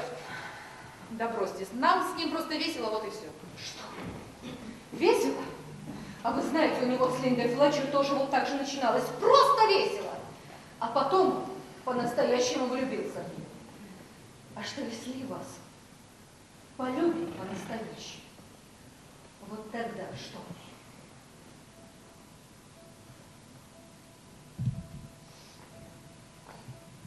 Не знаю. А раз не знаете,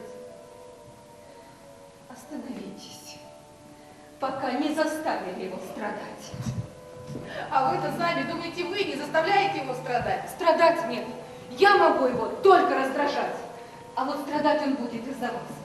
И чем дольше вы с ним будете, тем больнее сделаете, когда уйдете. Так что оставьте его мне. И веселитесь с кем-нибудь другим, кому ваше веселье не обернется слезами, когда вы его бросите. А по-моему, кто его по-настоящему и угробит, так это вы. Что? Да! Что вы про него знаете? Вы же с ним вообще как скрутный. Вот вы же даже ничего не знаете. Вы даже не знаете, что он песни сочиняет. Все, на что он способен, это благодаря Линде Флетчер. Вот насчет меня это, да, тут вы правы, я не тот человек, только знаете. Кому бы я и дала совет вернуться домой? Это вам. Возвращайтесь домой, миссис Бэйби. Возвращайтесь. Очень вам советую.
Мама, пожалуйста, выключи, я могу не услышать, когда она придет.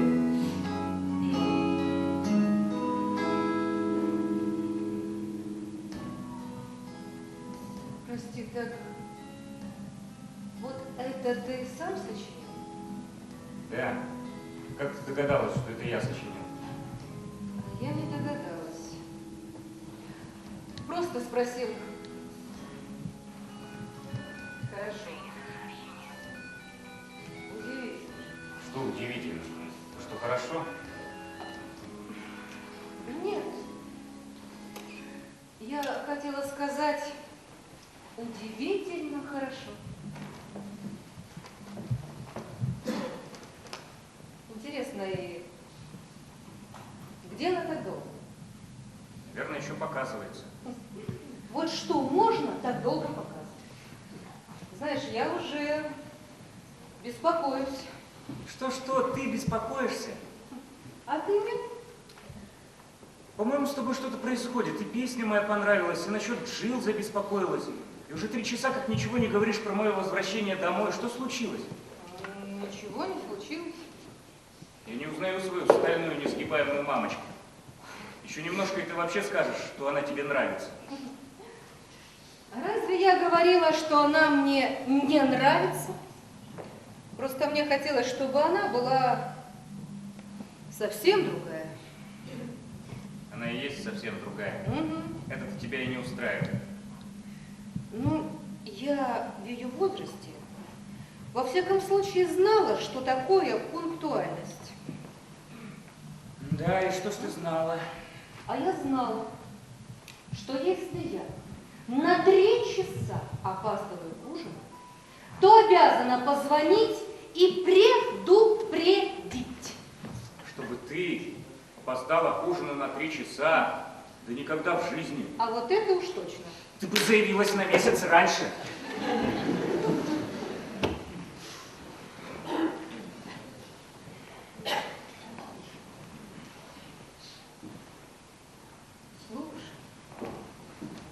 Слушай, ведь она могла заблудиться. Да, она сказала, что здесь еще плохо ориентируется. Могла бы попросить любого, он бы подвез. Ну, Что Что-то я не припомню, чтобы она говорила, что плохо здесь ориентируется. Она мне это сказала. Ну, я бы слышал. А ты тогда, кажется, уже ушел. Она что, заходила, когда меня не было? Не помню.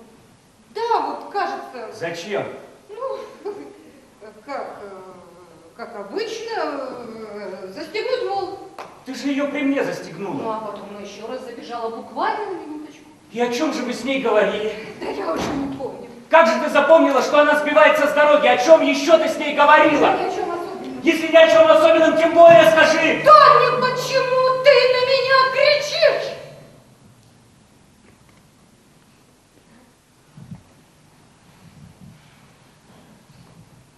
Мы говорили про Белоснежку. Про какую Белоснежку? У которой 7 гномов, что ли? А что, есть еще и другая? Из чего это вы вдруг про нее говорили? Да какая разница, говорили и все. Ничего плохого мы про нее не сказали. Мне не нравится, что ты разговариваешь с моими друзьями за моей спиной. Слушай, ну где же за твоей спиной, когда тебя даже в комнате не было? Послушай, Доня, Что? скажи.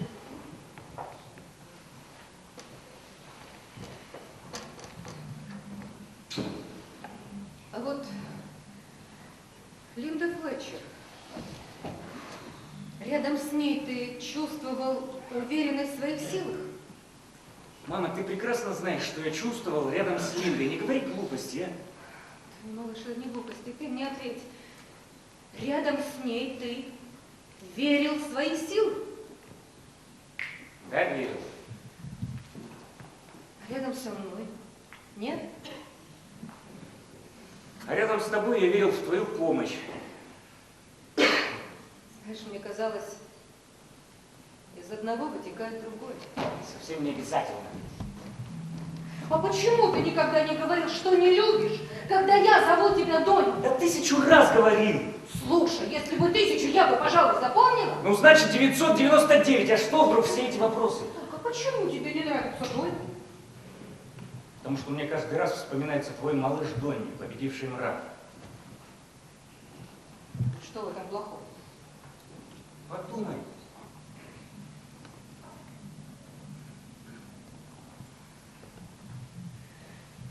Ну и как же ты хочешь, чтобы я тебя называла? Но на этот раз я постараюсь запомнить. Ну, Дональд, Дон. Да хоть Себастьян, хоть Ирвин, только не Дон, не малыш, понятно? Себастьян и Ирвинг — это, пожалуй, слишком. А я буду звать тебя Дон. Угу. Все, мам, она пришла, ты можешь идти.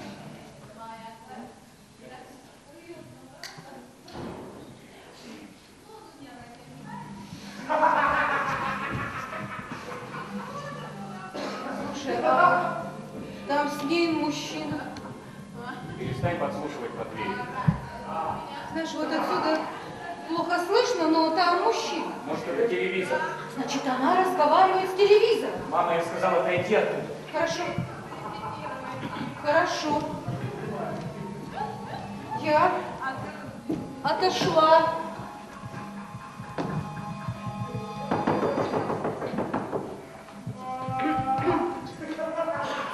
Входите! Привет, я вернулась! Миссис Бейкер, а вы еще здесь? А это тобой Ральф. Ой, Ральф! О, дядя! Ральф, иди.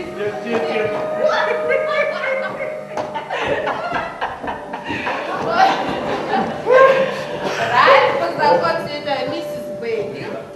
А Дон, познакомься, это Ральф. Он будет ставить наш спектакль. Ральф, это Дон. Я рассказала Ральфу про тебя, и он ужасно захотел с тобой познакомиться. Да, старик, мне Джилл рассказал, что ты жутко толковый для человека, который не может видеть.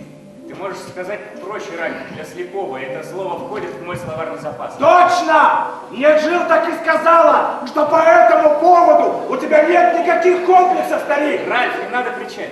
Мой сын не глухой, Виктор Остров. Что? Мой сын не глухой. Да все нормально.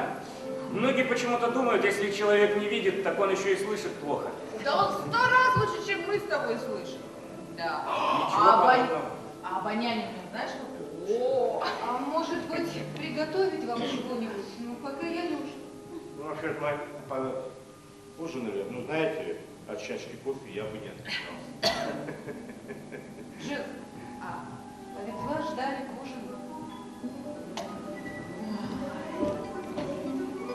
Вот! Ты прости меня, Дон. Да все нормально. Все так красиво. Свечи, цветок. Вот теперь ты видишь, что это человек? Ну, совершенно вылетело из головы. Мы оттуда пошли к Ральфу, чтобы отметить это дело. Я выпила целую бутылку шампанского. И я уже даже не знаю, чего. Бургундская искристая, дед. О, точно. Так ты получила роль? Да? И да, и нет. Играть я буду, но не жену. А кого же, комика? Прикольно, Секретарь. Роль, конечно, небольшая, но там есть одна потрясающая сцена, да? Да, старик Джилл показалась превосходно. Я ее просто гордился. Бог мой, ну как же я психовала. Не, говорить текст это еще ладно. Но оказалось, что надо произносить его перед ними. Голый! Абсолютно голый! Извините, это чашка. Вам помочь? Спасибо. Вот тут уж не поможешь. Кофе приготовить для всех? Мне не надо. Я тоже не буду. Мне чашечку кофе, пожалуйста. А почему Джилл должна была раздеться?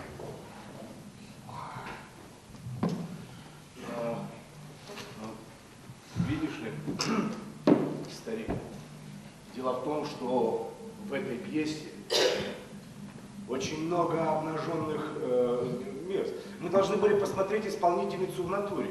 Понимаешь? Старик, я надеюсь, ты не обижаешься, то, что я тебе все это говорю, а? Да, конечно, нет. Как вы пьете кофе, мистер Остин? Сахар, сливки? Нет, просто черный кофе. Может, вы никогда добавите, спасибо. О! По крайней мере, теперь никто не скажет, что я ханжа. Ну кто же рискнет сказать такую чушь?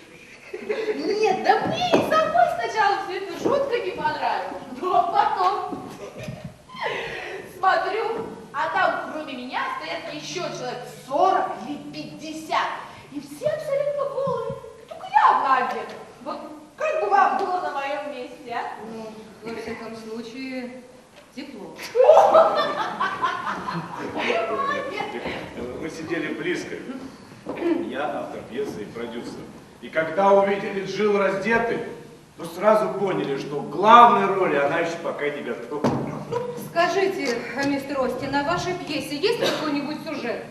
Или для вас это излишняя роскошь? Почему? Сюжет есть и очень даже драматичный. Да, в финале я умираю. От воспаления легких? Адская сцена! Старик, поверь, в этой части я гений. Представь себе, Джилл, Нет, алло, Джилл, раздетая лежит на авансцене и кончается от того, что переборщила с героином. И вот она катается туда, сюда, туда, сюда, и выкрикивает только 3 слова. Она и кричит, катается,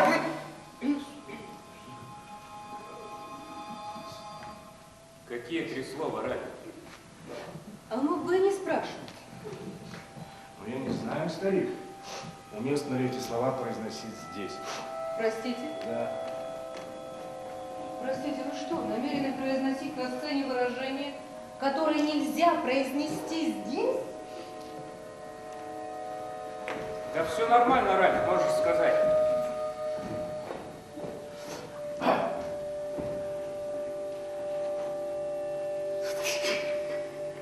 Слушай, а ты уверен, что публика готова воспринимать такие вещи? Готово, старик. Да они умрут, когда услышат это. Я, конечно, имею в виду по-настоящему мыслящую публику, а не этих узколобых и узкозадых дамочек откуда-нибудь из Скарсдейла.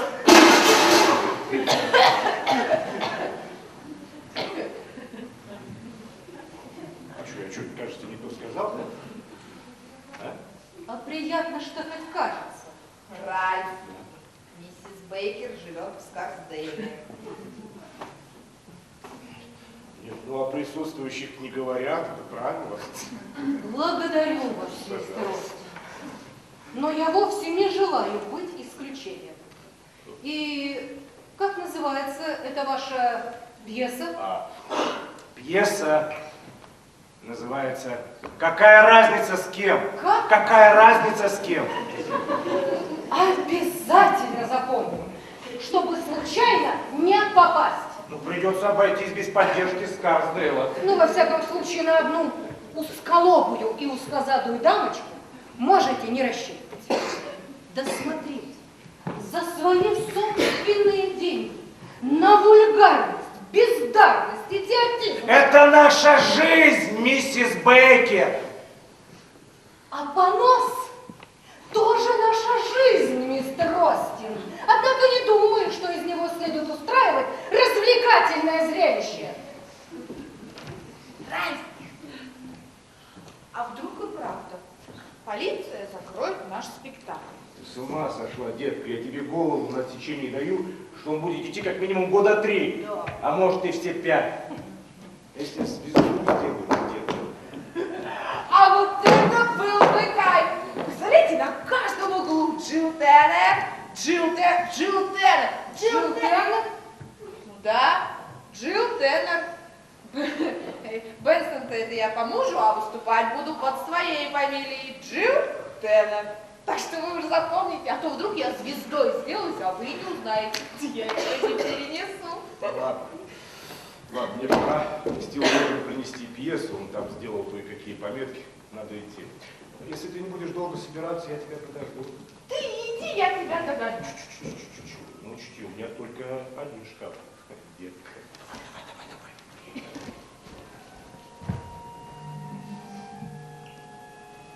Ты что, куда-то уезжаешь? А разве я не говорила? Я переезжаю к Ральфу. Кажется, я говорила. Нет, не говорили. Ну да. Ральф предложил, чтобы я к нему переехала. Но предложил это ты, детка! Да какая разница? Главное, не кто предложил, а что? Я хочу сказать, что я не то чтобы совсем переезжаю, но я хочу сказать, что это совсем недалеко. Ральф, это где? Это другой конец города, детка! О, вот, я и говорю, что совсем недалеко. Там у Ральфа своя квартира, почти такая же классная, как у тебя. Ну, койки такой, конечно, там нет. Но все равно, Кайф, ты приходи и сам увидишь. Ральф! Ральф, иди сюда! Ральф! Скажи, что он приходил. Скажи. Да, конечно, старик. Приходи к нам в любое время, ты будешь для нас как член семьи. Да? Я же говорила, что он классный. Ты с Ральфом тоже подружишься, он наш человек. Так жалко, что ты не видишь его лица. Оно у него такое мужественное и сильное. А пусть он тебя щупает, и он поймет, что ты за человек. Так, валяешь. Ему не хочется, мистер Остин. Ну что ж, рад был знакомству, старик. Надеюсь, что мы с тобой еще увидимся. Рад знакомству, миссис Бейкер. Извините, если я вас чем-то обидел. Не беспокойтесь, мистер Остин. Больше этого не повторится.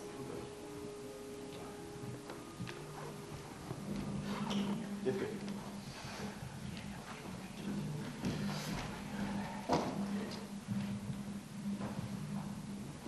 Я пойду укладывать вещи. Я еще заскочу.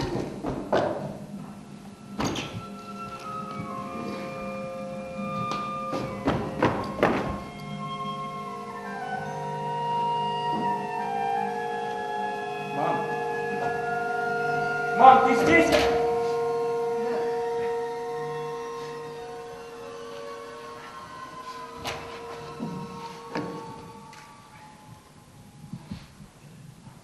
Я тебе скажу одну вещь. Только ты на всякий случай сядь, а то еще упадешь. Я сижу.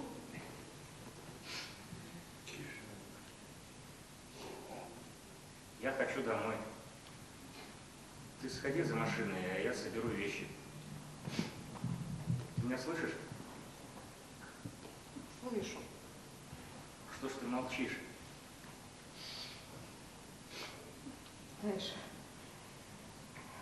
мне кажется, нам как-то вот это все надо обсудить. Может, ты хочешь сказать, что передумала забирать меня отсюда? Нет. Нет, я только хочу сказать, что нам надо все это обсудить.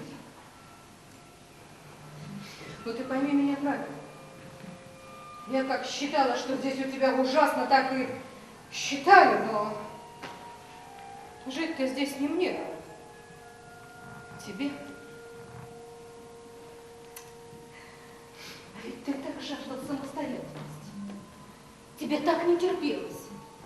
Ты же, очертя голову, удрал сюда. А теперь, очертя голову, хочешь удрать обратно? Вот только поэтому предлагаю все сначала как следует обсудить. Мама, я понял, я не смогу, мне не выдержать. Почему? Это что? Потому что от тебя ушла девчонка? Две, была еще Линда. Хоть бы и 20.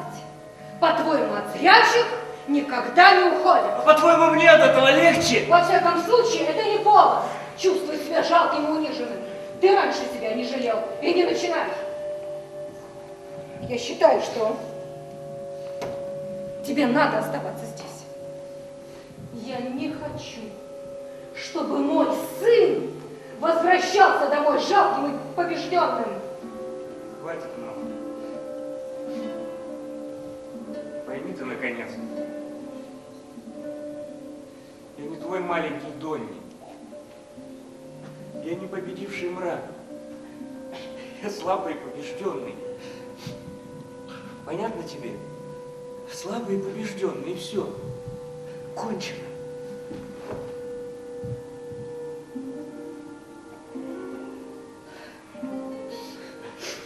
Малыш, а ты помнишь самую первую историю про маленького Донни? Помню. Да, тебе ж тогда было 5 лет. Мы отдыхали с папой на озере Уиннипег.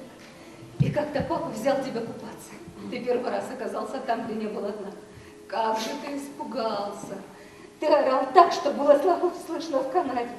И вот папа на руках принес тебя домой. Я уложила тебя в постель, но ты еще полдня трясся от ужаса. И вот тогда перед сном я стала рассказывать тебе историю про маленького слепого мальчика, который сумел проплыть 7 морей и научился понимать язык дельфинов. Да. И дельфины сообщили ему, что видели вражеские подводные лодки, которые собирались уничтожить американский флот. И отважный маленький Донни поплыл быстрее дельфинов и спас мощь Соединенных Штатов! Какая дурацкая чушь! Да, конечно, чушь! Удрал из дома всего месяц назад. Да я-то, когда шла сюда, думала, что ты все тот же. Знаешь, ну не так-то просто смириться с тем, что в тебе больше не нуждается. А вот теперь я готова. Так что ну давай, Дон, начинай свою жизнь. Так, а мне бы хотелось, чтобы вот здесь появилась мебель поприличнее. Так, посуда тебе нужна, кое-что я пришлю. Так, постельное белье. Вот пепельница могла бы быть получше. Знаешь, если здесь навести порядок, будет не так уж и плохо.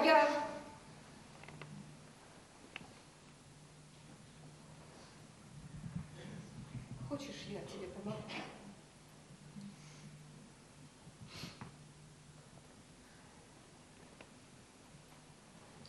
А завтра я позвоню, и мы с тобой все обсудим. Завтра. Мам,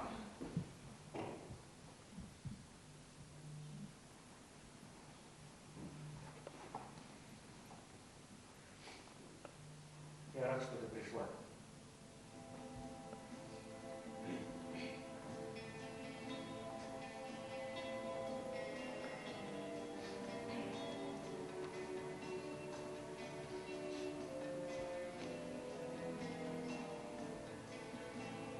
Я люблю тебя, Дон. Я знаю, мам. Знал.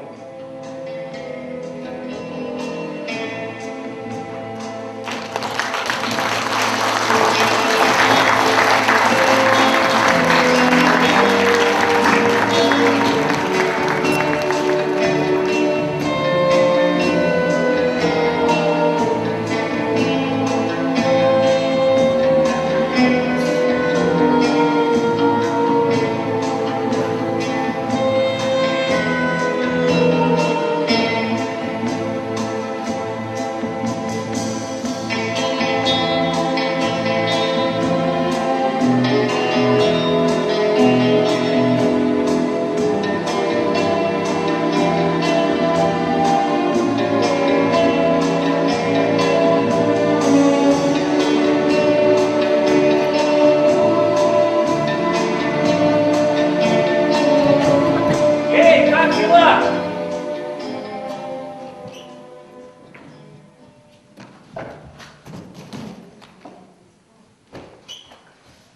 Кажется, все. Так, оставляю тебе пару кухонных полотенец, совсем новые пригодятся. Да, еще лампочки. Особое спасибо за лампочки.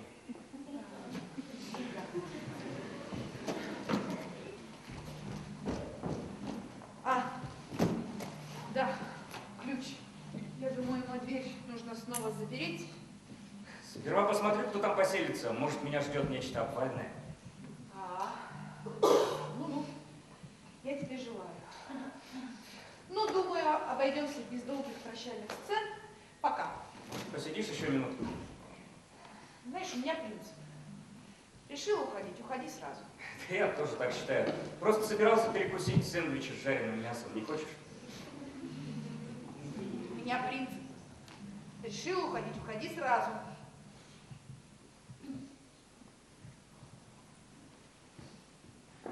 Но если только кто-нибудь не предложит сэндвичи с жареным мясом.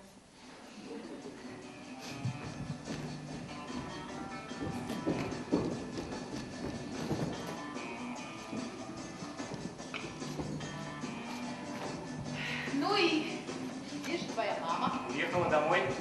Да, я не слышала. И что постановил высокий суд? Она признала мою декларацию независимости. А может, тебе все же стоит вернуться домой? Ну ты даешь тоже что-то новенькое. Я и раньше об этом думала. Слушай, я уже с матерью себе все нервы вымотал. Хватит. Да чего же я люблю, когда за мной вот так вот ухаживают. Тогда тебе надо бросить Ральфа, бросить театр и переехать к моей матери. Ну, что ты скажешь о Ральфе? Вполне. Не понравился он тебе, да? Я же говорю вполне. Ты лучше скажи, а самой-то тебе он нравится? Неплохой вопросик. Я, кажется, переезжаю к нему. С чего бы я стала переезжать к тому, кто мне не нравится? Это как раз мой второй вопрос. Ну, я, пожалуй, пройду. Если хочешь знать, он мне не понравился. А знаешь, я тебе еще кое-что скажу, он тебе самой не нравится. Ты что, Совсем ничего не понимаешь? Я переезжаю к нему. Я только что собрала вот эти вот 2 чемодана. Да хоть 22, плевать, не нравится он тебе и все. А по-моему, ты многовато на себя берешь. Или ты решил, если ты слепой, так лучше всех видишь? Да вот именно. Это то самое шестое чувство, и оно мне подсказывает, что ну нисколечко не нравится тебе этот Ральф Остин. Ну, как, не жутковато? Глуповато. Я стою в дверях с 2 чемоданами, а он тут. Интересно, а с Ральфом это у вас как? Тоже как Рождество или как День независимости? Ни то, ни другое. Зато сил у него хватает. С ним это скорее, как День труда. А, значит, он тоже такой замечательный. Да. Может, в нем и харизма тоже есть? А как же? Ты его любишь? Отвечай, ты его любишь? Люблю. По-своему. Я, конечно, не самый большой мудрец на свете. Но даже мне ясно, что когда уж так спешат к любимому человеку, то не остаются ради сэндвича. А это кто как? Одни умеют сдерживать свои самые сильные чувства, а другие нет. Вот мне, например, не сдержать своего аппетита. Почему ж ты уходишь? Только не вешай мне лапшу на уши про свою любовь к Ральфу. Да потому что я человек свободный. Захотела уйти, ухожу. А я-то думал, ты это из-за меня? Да ты-то тут при чем? Ты прекрасно знаешь при чем. Конечно, уйти от Ральфа, от Себастьяна, от Ирлинга – это пустяки, расплюнуть. А вот бросить маленького Донни, тут, пожалуй, совесть будет мучить. А на кой дьявол тебе какие-то мучения? Так вот, можешь любить, можешь ненавидеть, но меня, а не мою слепоту. Хочешь – уходи, хочешь – оставайся, но из-за меня, а не из-за моей слепоты, понятно? А кто такие Себастьян и Ирлинг? Да не знаю никто. Тогда я тебя не понимаю. Мы с тобой совсем разные люди. И я точно знаю, что рано или поздно тебе из-за меня тошно станет. А я вовсе не желаю, чтобы ты за меня страдал. Почему же другим из-за тебя можно страдать? Почему же мне нельзя? Потому что я не желаю быть второй Линдой Флетчер. Хватит того, что она тебя мучила. Но она мне и помогала, она была рядом всегда, когда мне было нужно. Не знаю. Не могу тебе этого обещать. Не знаю, где я буду, когда тебе будет нужно. Черт возьми, да ты в 100 раз во мне больше нуждаешься, чем я в тебе. Да ни в ком я не нуждаюсь. И не нуждалась никогда. И не буду. Я должна идти. По крайней мере, приятно, что ты сказала должна, а не хочу. Ну, хоть что-то сказала как надо. Надеюсь, увидимся. Еще бы, непременно увидимся. Это теперь будет моя мечта с тобой увидеться, чтобы поглядеть, неужели так всю жизнь не проживешь, не связанной, не привязанной? Неужели так никогда не зацепишься? Бог даст, проскочу. Наверняка проскочишь. Бог даст. Он убогих любит. А ты же убогая. Душевно недоразвитая. Ты потому избегаешь, боишься. А вдруг тут тоже будет что-то серьезное?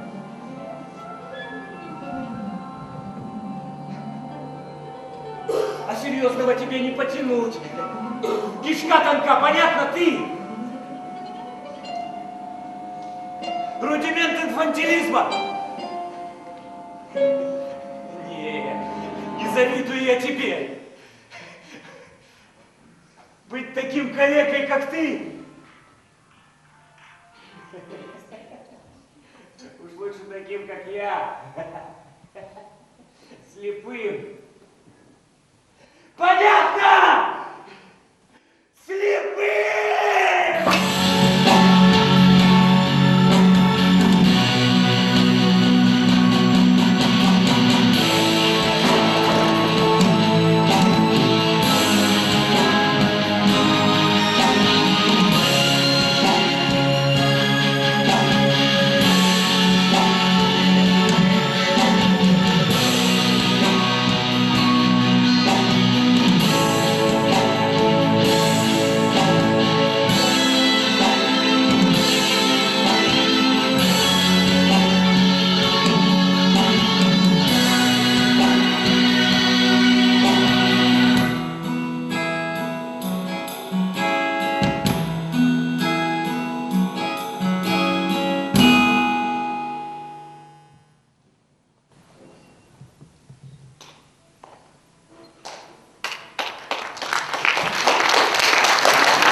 Собирался устроить пикник.